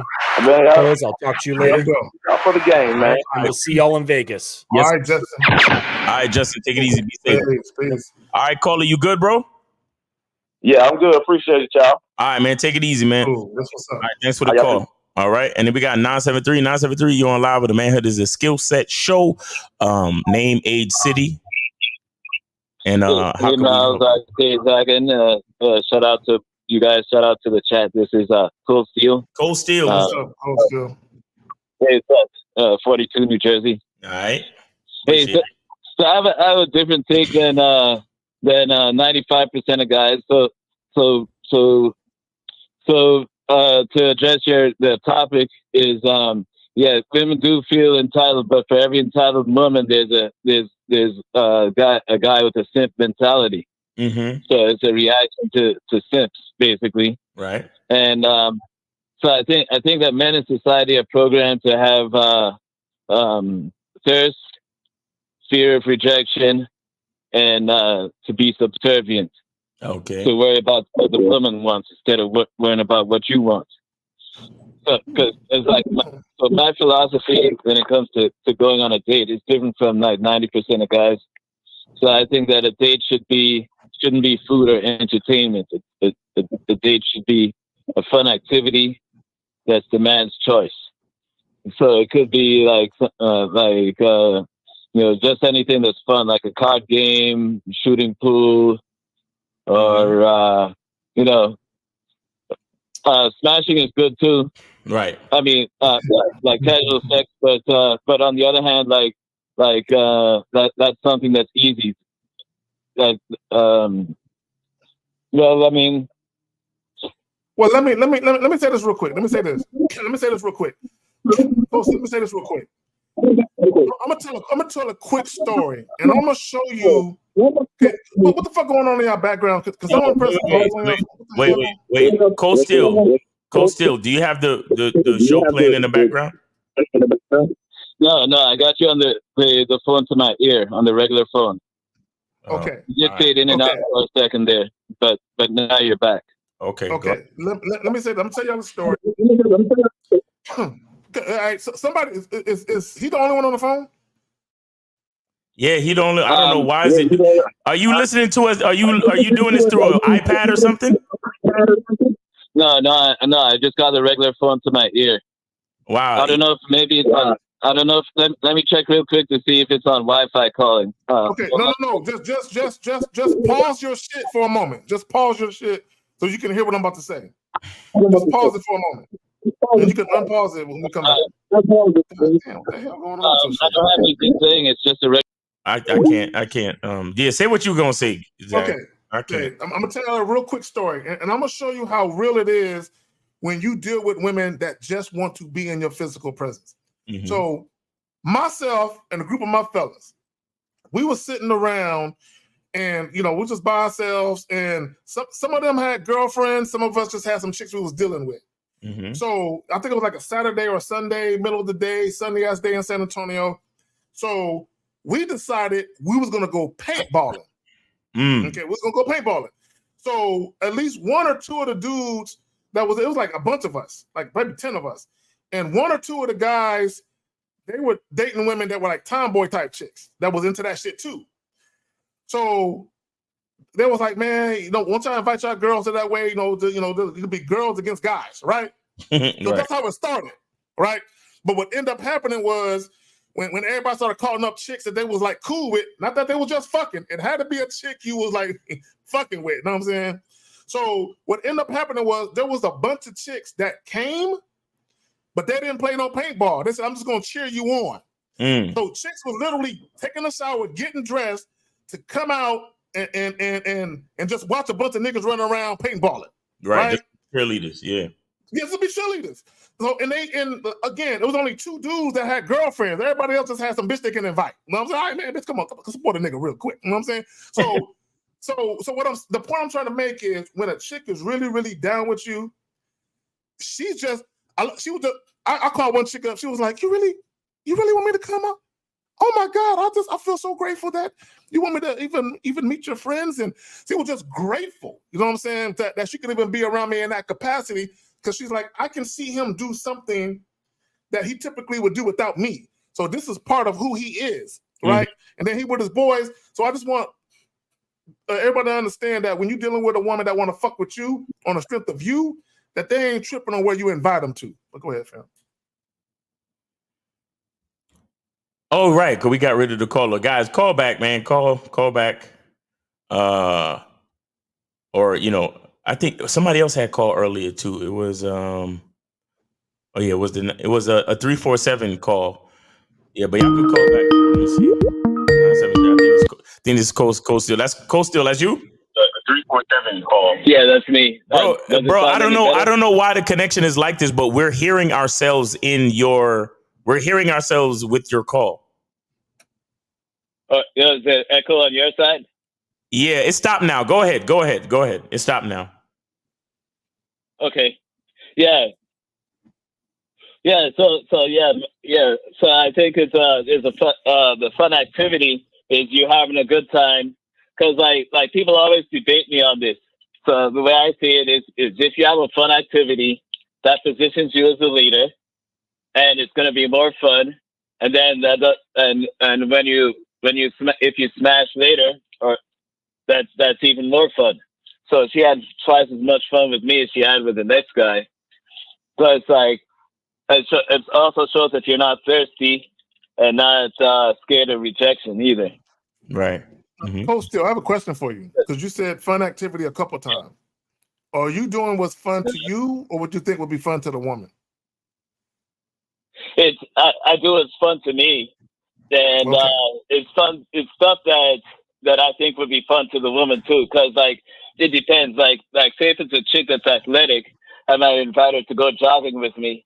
But if a chick that's not athletic, I know the chances are she's going to say no to the jogging, but I might invite her to shoot some pool or, play some card games, which is also fun to me. You know what I mean? So I try to do something that I think she'd say yes to, but. See, that's where you fucking up. That's where you're fucking up. You just said, I try to do something that I think she'll say yes to. So, Coastal, you can correct me if I'm wrong. So what that tells me is you have conversations with women about what they're interested in, and then you try to find a similarity to her interest in yours, and you do the date surrounded around that. I mean, am I right? No, I don't ask them what they're interested in. I just come out with it. For example, like say if I'm out jogging in my neighborhood and I see a chick walking her dog, I said, you should go jogging with me sometime, and sometimes they laugh. Most of them say they can't, right? Or I might invite a girl to hey, you should meet me on a date tomorrow. We'll meet at Starbucks and play some card games. Yeah, I didn't ask her first what she wants to do. I just came out with what I wanted. Okay, all right. Okay, that's what's up. All right, look, I want guys to understand something. That's what I want guys to understand. Okay, and I want women listening to understand as well. When you KK, be quiet. Shh. Okay, when you set up a date, ultimately what you're doing is, Miles, what the hell was that, dog? I saw that look. I saw that shit, nigga. Anyway,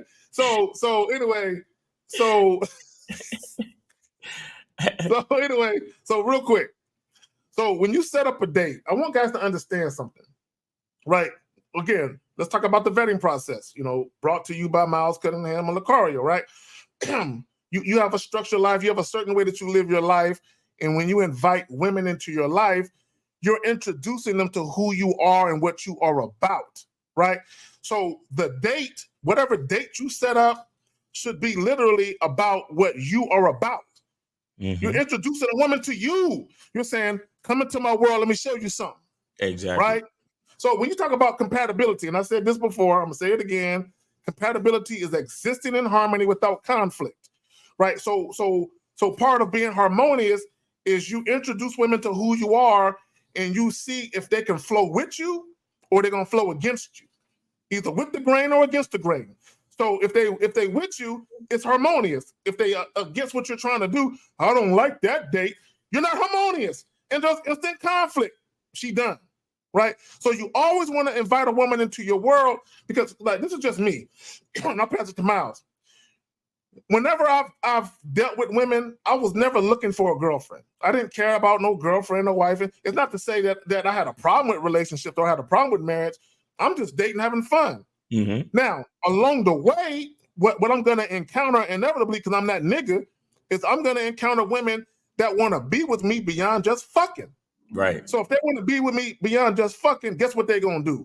They're going to campaign and audition for that role. So while they campaigning and auditioning, they're going to make sure they go with the grain, right? They don't cause no problems. They ain't, no issues. They ain't challenging me on shit. Okay, it's easy. It's smooth sailing. So when you say, oh, I'm doing a date, with something that she would like, the problem with that is, and I'm not saying this is you, Coach, still, but anyone else, if you set up a date and a woman says she don't like it, and then you change the date to something that she would like, you're acquiescing. You're a people pleaser, okay? You're doing shit at the behest of the woman. You're trying to appease the woman. So the moment you change up or switch up for her, she knows she got you. So if you ever get into a relationship with that type of woman, she gonna spend a whole relationship challenging everything you say and having you switch it up to her liking. Y'all got it. Facts. All right, Cole, still, do you have anything else you want to say, or you got a question? Yeah. So like people are like, so I think like you always say now, people expose themselves because people are always like, but what if she doesn't want to do that? Or you're not going to find any girls that want to do that. I only need to find 1 out of 4 billion. Right, exactly. And I have a story to show how well that worked, because like once I was in a pool hall and these two chicks walked in and started getting the pool equipment. I asked if they want me to play, and the chick said, well, I could play in her place.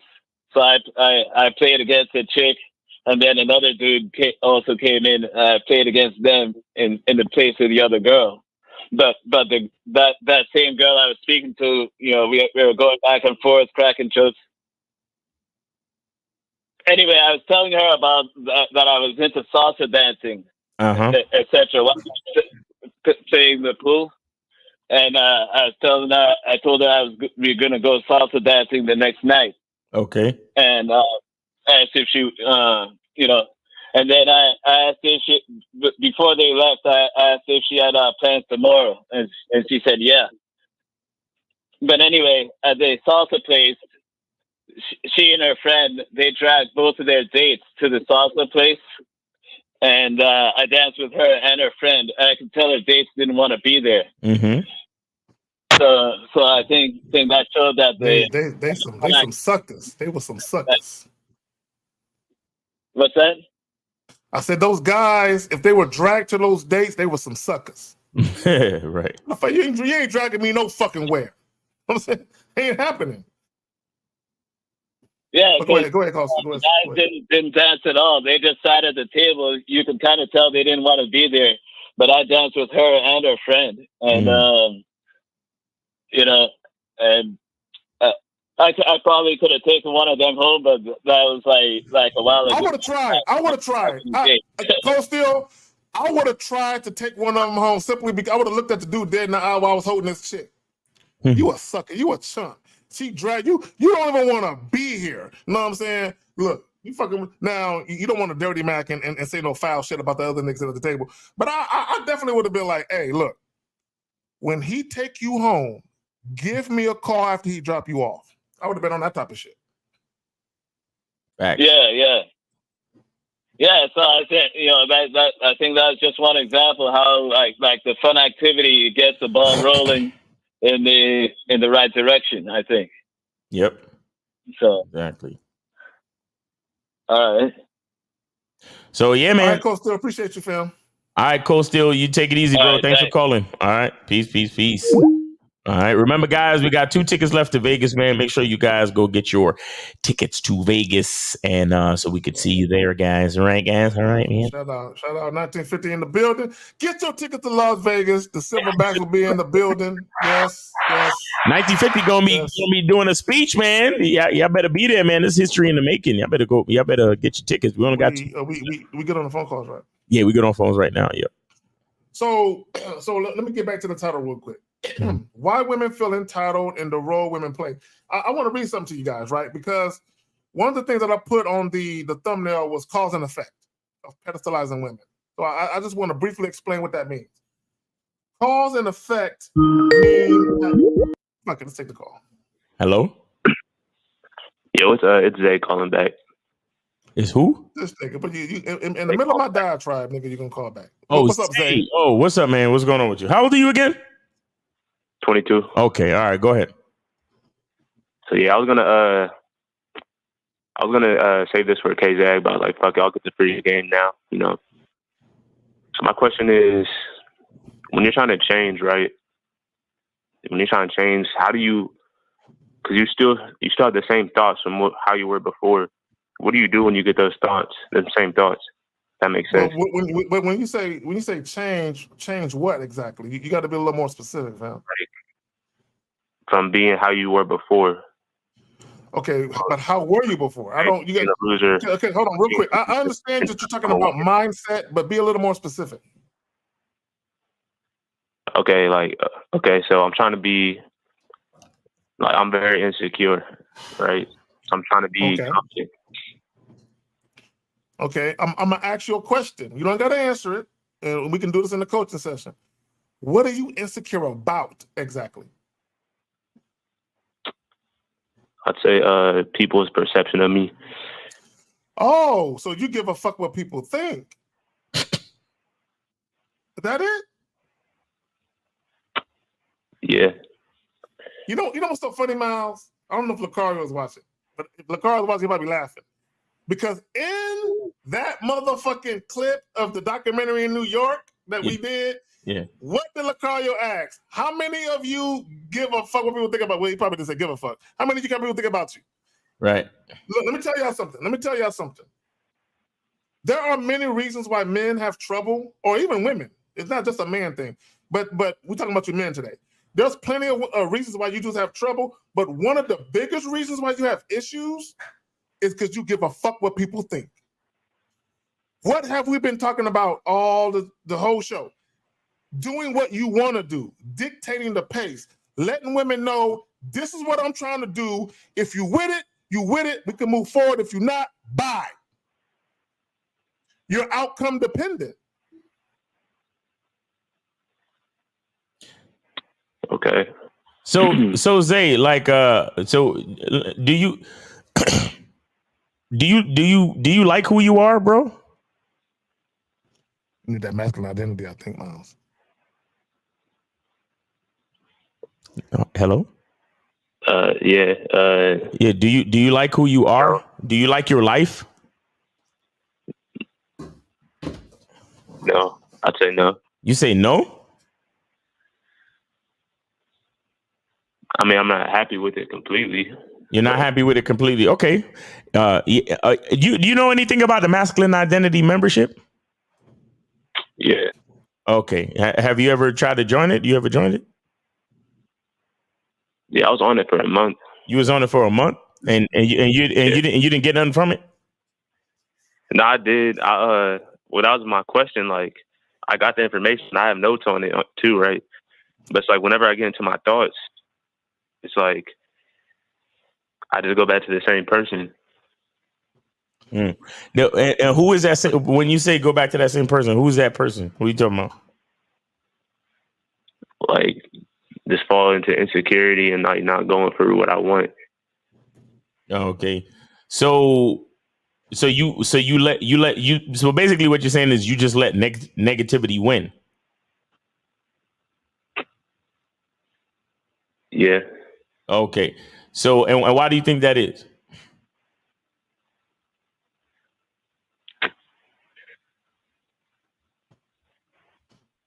I feel like I don't have the mindset to be able to win. You don't feel like you have the mindset to be able to win. Okay. Now let me ask you this. If everything was all good with your life, describe your life to me.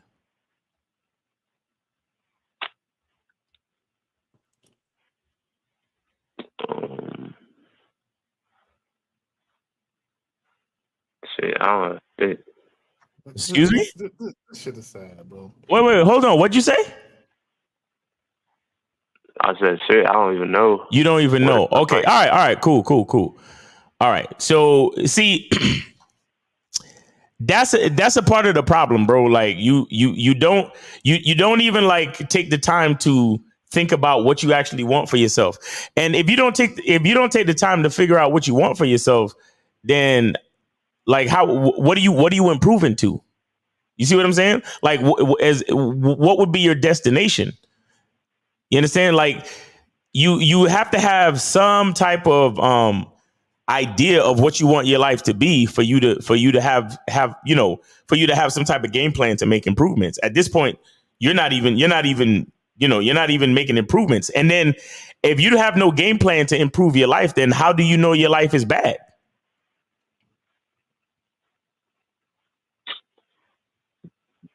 Yes, facts. No, I'm serious. Like, how do you know how do you know you don't like your life, or what don't you like about your life if you don't even know what improvements you're trying to make? Because if there are no improvements you're trying to make, then that could mean that your life is exactly where you want it to be. Mm-hmm. That's fact.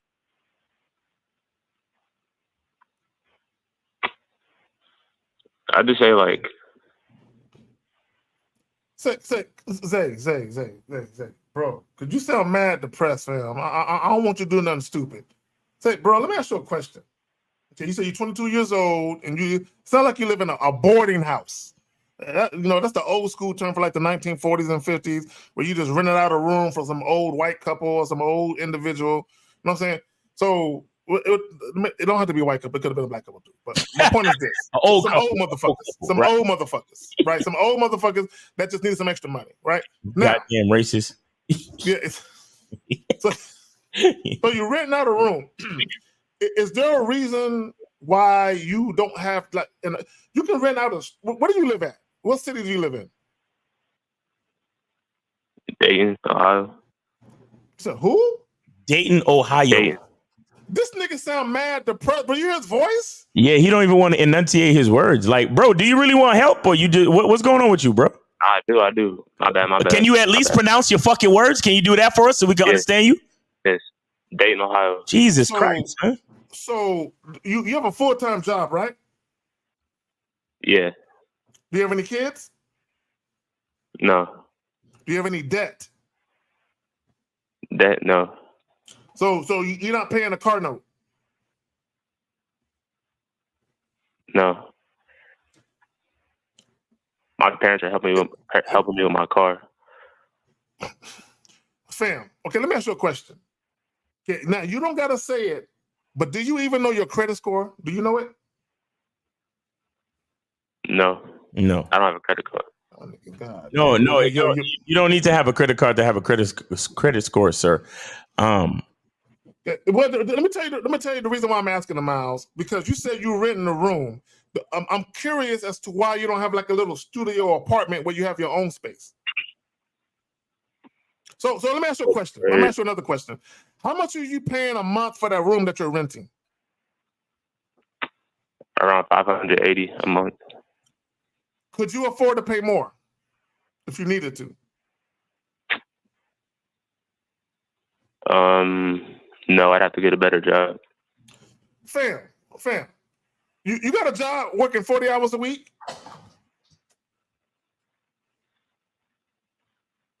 Less than that, around like 30. Yeah, like 36. Okay. So what's stopping you from getting a better job? Well, like it was a few months ago. I got kicked out of my house, and so this is kind of like I had to find a place fast. Okay, that doesn't answer my question. I asked you a question. What is stopping you from getting a better job, or a job that pays you a little bit more so you could afford to get your own place? No, I'm currently doing that now. Okay, but I just basically picked up the first thing I could get. Okay, all right. So that means you're on your way. You're on your way to making improvements, right? Yeah. Okay. So all right. Give me 3 things that you appreciate about your life right now.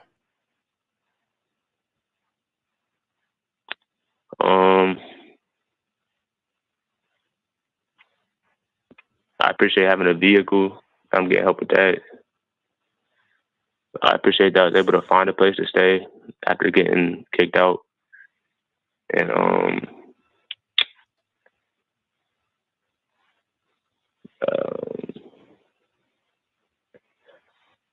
I just appreciate being alive, I guess, too. You guess? You guess you appreciate being alive? That's Yeah. the biggest thing. Wait. So no, I'm asking, you guess you appreciate, do you appreciate being alive? Yes or no? Yes. Okay. All right. So that's 3 things to be thankful for, right? Yeah.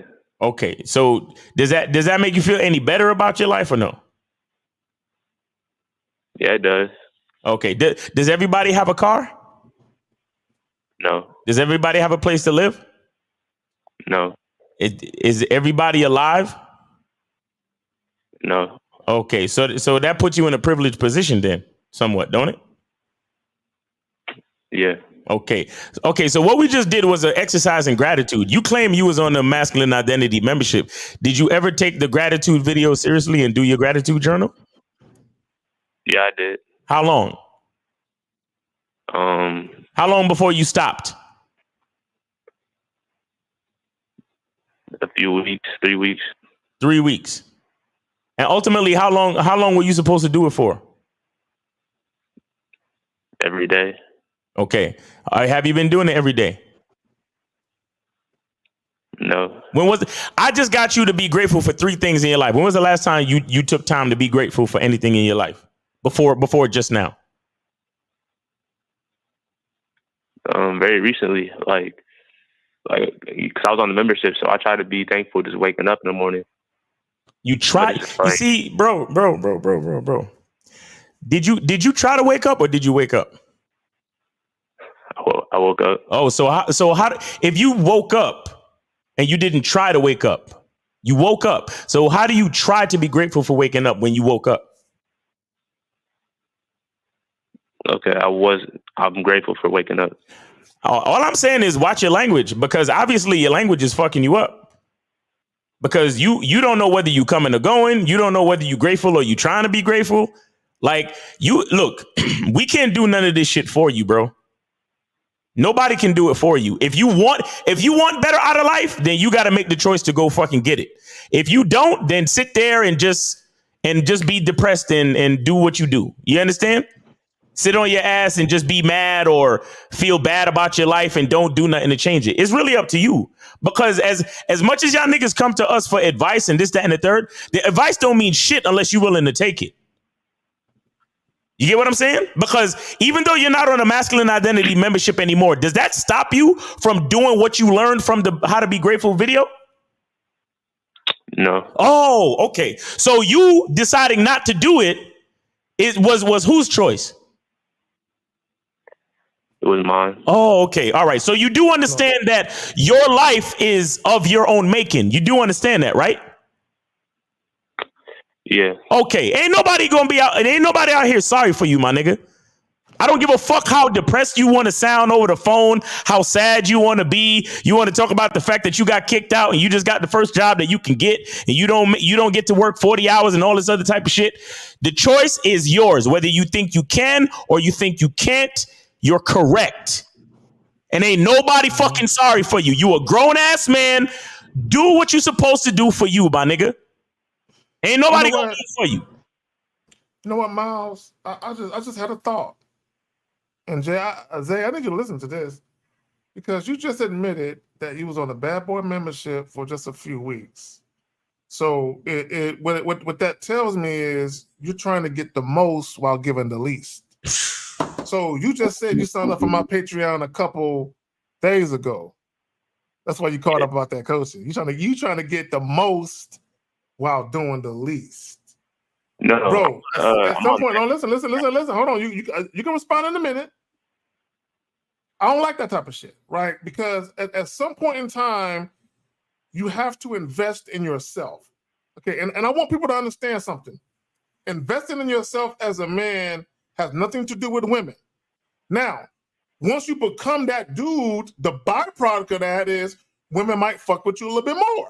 They might take you a little more seriously.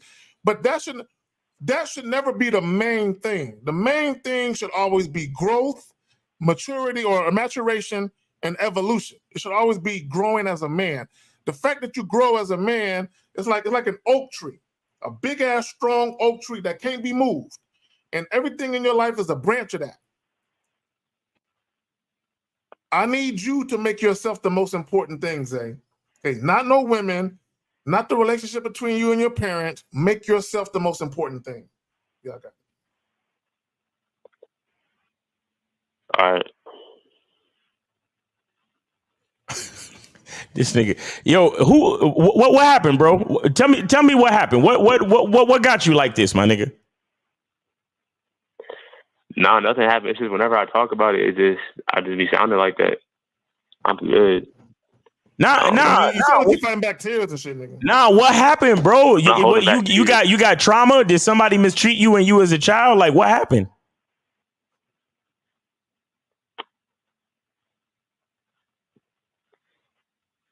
Yeah, I want to talk about that over the phone.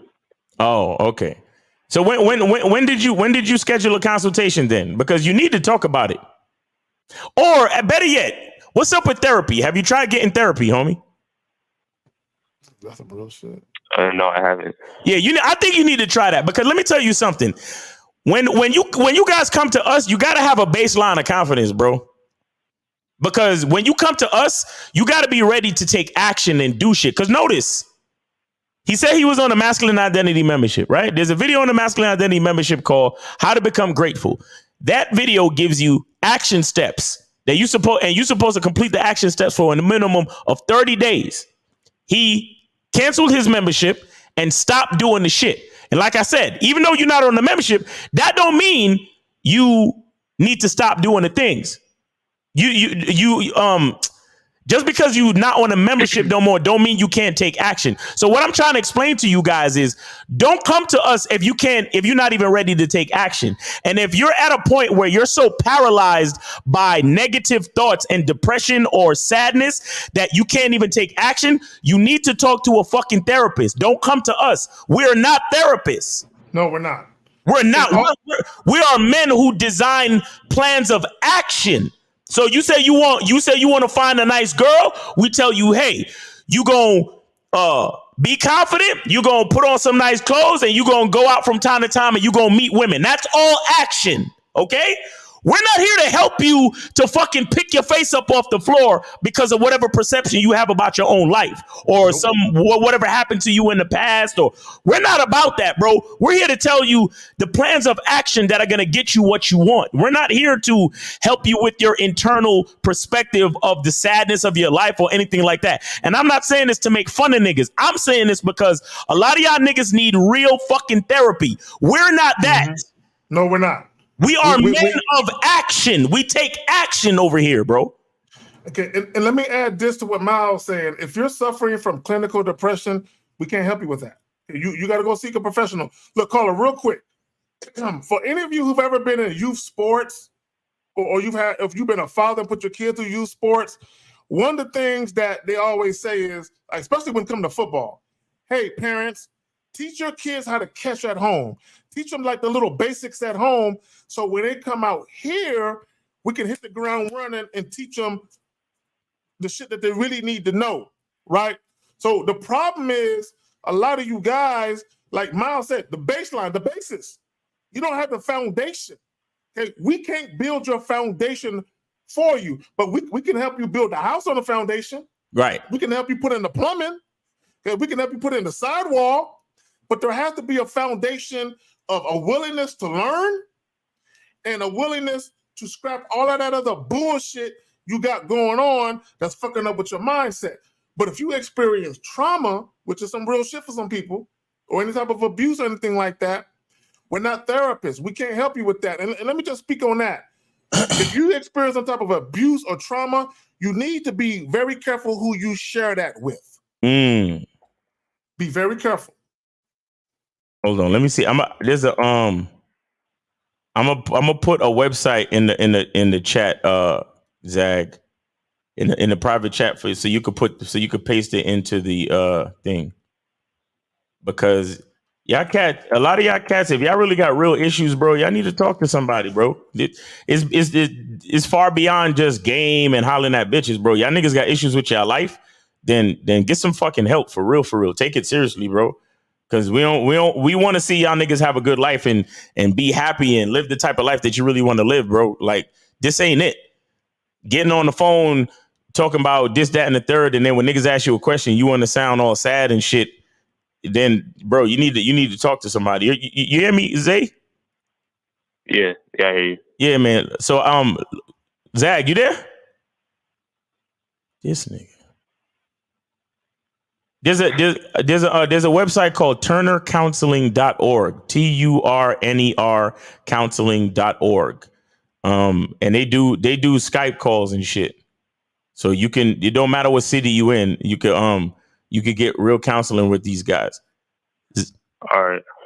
K-Zag. Yo, this nigga. All right, man.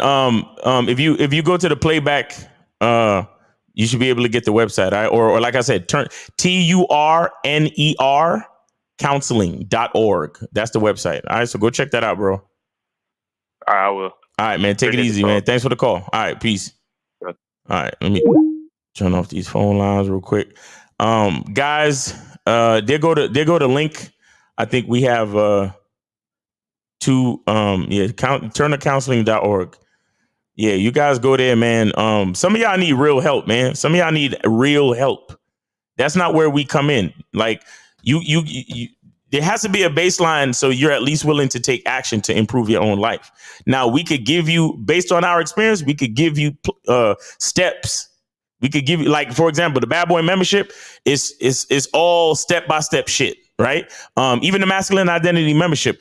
On my videos, I discuss an idea, and then at the end of the video, I give you action steps for you to take. You understand? So, guys, we really, even when you come to us for consultations, a consultation, think about the word. That's why we don't call it therapy sessions. You understand? We call it consultations. A consultation is advice for action. You understand what I'm saying? So y'all got to be at least at the point where y'all ready to take some action to improve your life. We're not here to fucking, make you feel better about your life. I mean, I do want cats to understand being grateful, and I do want cats to I want you to feel better about your life. But if that's a big issue for you, then you probably need to go talk to somebody, bro. Because I asked this man, what would life look like if everything was perfect, and he ain't even know.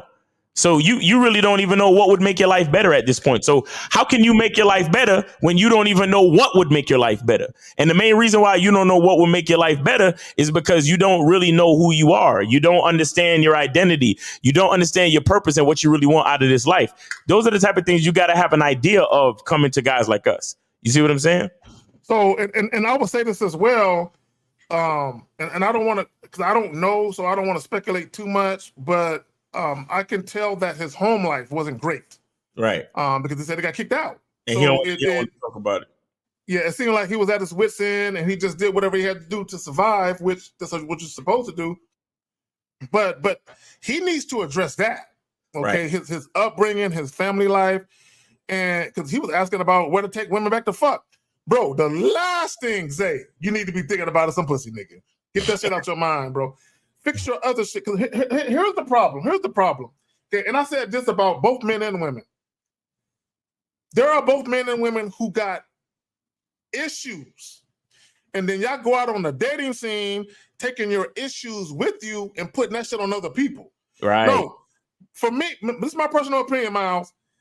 Dating is only for people that got a healthy mindset. Facts. The rest of you motherfuckers sit on the sideline and get some help first. I do agree. Because the sad part is you you know, this is what a lot of these chicks be talking about when they be like, you know, you need to get healed before you you know, but it's real though. That's what they talking about. Like, you know, and the sad part is a lot of guys, they got a certain mindset, or they fucked up, or they have a negative opinion about their life. And then they go out and try to date expecting that getting with a female is going to improve their life. Bro, a female is only a compliment to your life. You understand? A female is not going to make your life better. If you have a perspective that your life is shit, then you need to work on making sure your life is good and then adding a healthy dating life to that. You understand? You know what? Getting into dating is not going to improve your life. Your life got to be good to start with. You got it. No, the other word is a woman can complicate your life. Yeah, exactly. What you said, or the other thing, if you don't know what you're doing, a woman is going to be a complication. Because if you don't know what you're doing, all you're going to do, all the shit you got going on in here, you're gonna heap on her shoulders. Like I had a client, and I haven't talked to him in a little while, probably about a couple months. But he had an issue with self-esteem and insecurity issues. Right. Part of it was his upbringing. The other part of it was things that he dealt with previous females. And I told him in his most current relationship, I said, your problem is you have insecurities and self-esteem issues that you are expecting the other person to help you with. And you are expecting them to be a certain way and speak to you in such a way where they cover or blanket your insecurities and self-esteem. Like I seen a post where one chick said, being in a relationship is about healing each other. And I'm like, the fuck it's not.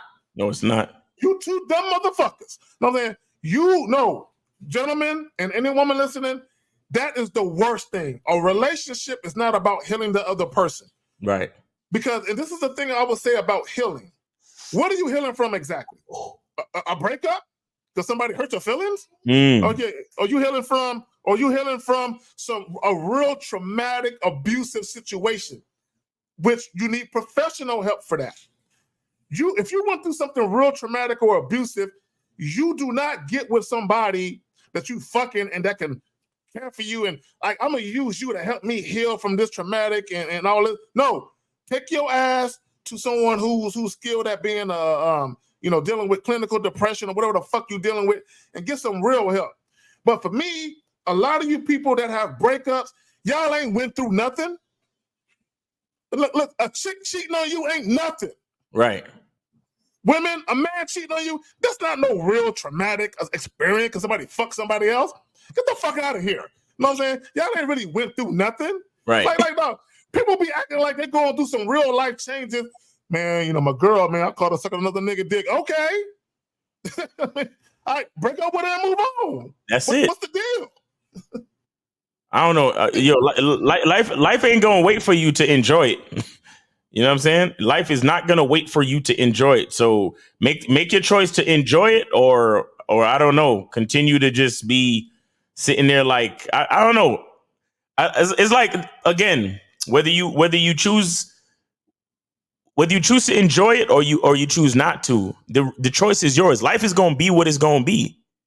You get what I'm saying? So you got to make a conscious choice to enjoy it, man. But I mean, that's about it, guys. You know, that has been the Manhood is a Skill Set show. Shout out to K Zag, man. All right. We are in overtime, and Miles, I don't know if they cash at you, but if they didn't, that's a shame.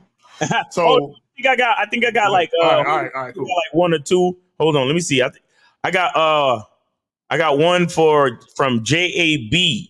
So shout out to put this $5 super chat. All right. Yeah, shout out, JAB. I got one for him too. And me and Miles, we might have to have that conversation, nigga, about having the mandatory shit that you and L got going on. Yeah, facts. I think we might have to have that conversation. Because Nah. we be coming at y'all with this real ass shit. We be in overtime coming at you dudes, and we just want some appreciation. But in the words of Sinful the P, the late Sinful the P, our likes should match our views. Period. If we got 1,000 views, we should have 1,000 likes. Facts. Okay, and I'm not seeing that. You know what I'm saying? So if y'all can't even like a nigga video, at least you can do is hit a nigga with a cash app. Facts. On that note, Miles, you got anything you want to say before we get out this motherfucker? Nah, man. Get your tickets to Vegas, man. We got about what? 2 tickets left. Last time I checked, we got 2 tickets left. So make sure y'all get your tickets and also get your soap. Hit the link in the bio on Instagram, Miles in the Game on Instagram. Oh, and check me out on Patreon. I got a Patreon as well, Miles in the Game on Patreon. Sign up for that shit. I got a couple videos on there. Like I got 5 rules on how to date single mothers. I got some other shit on there. I gotta look at it again. I don't remember. But the last drawing I put on there is 5 rules to date single mothers successfully. So make sure y'all go check it out. There you go. Right. On that note, tomorrow, Real Game No Theory, we got a joint for y'all. Yeah. And the clip is gonna be legendary. You know what I'm saying? Just know that. It's time to summon the authentic players of the game. Let it be no confusion. This here is a movement. I gotta wait for the rest of it. Nigga. There you go. Tomorrow, 11 a.m. Central Standard Time, 12 p.m. Eastern. Come get this motherfucking GAME game. We out.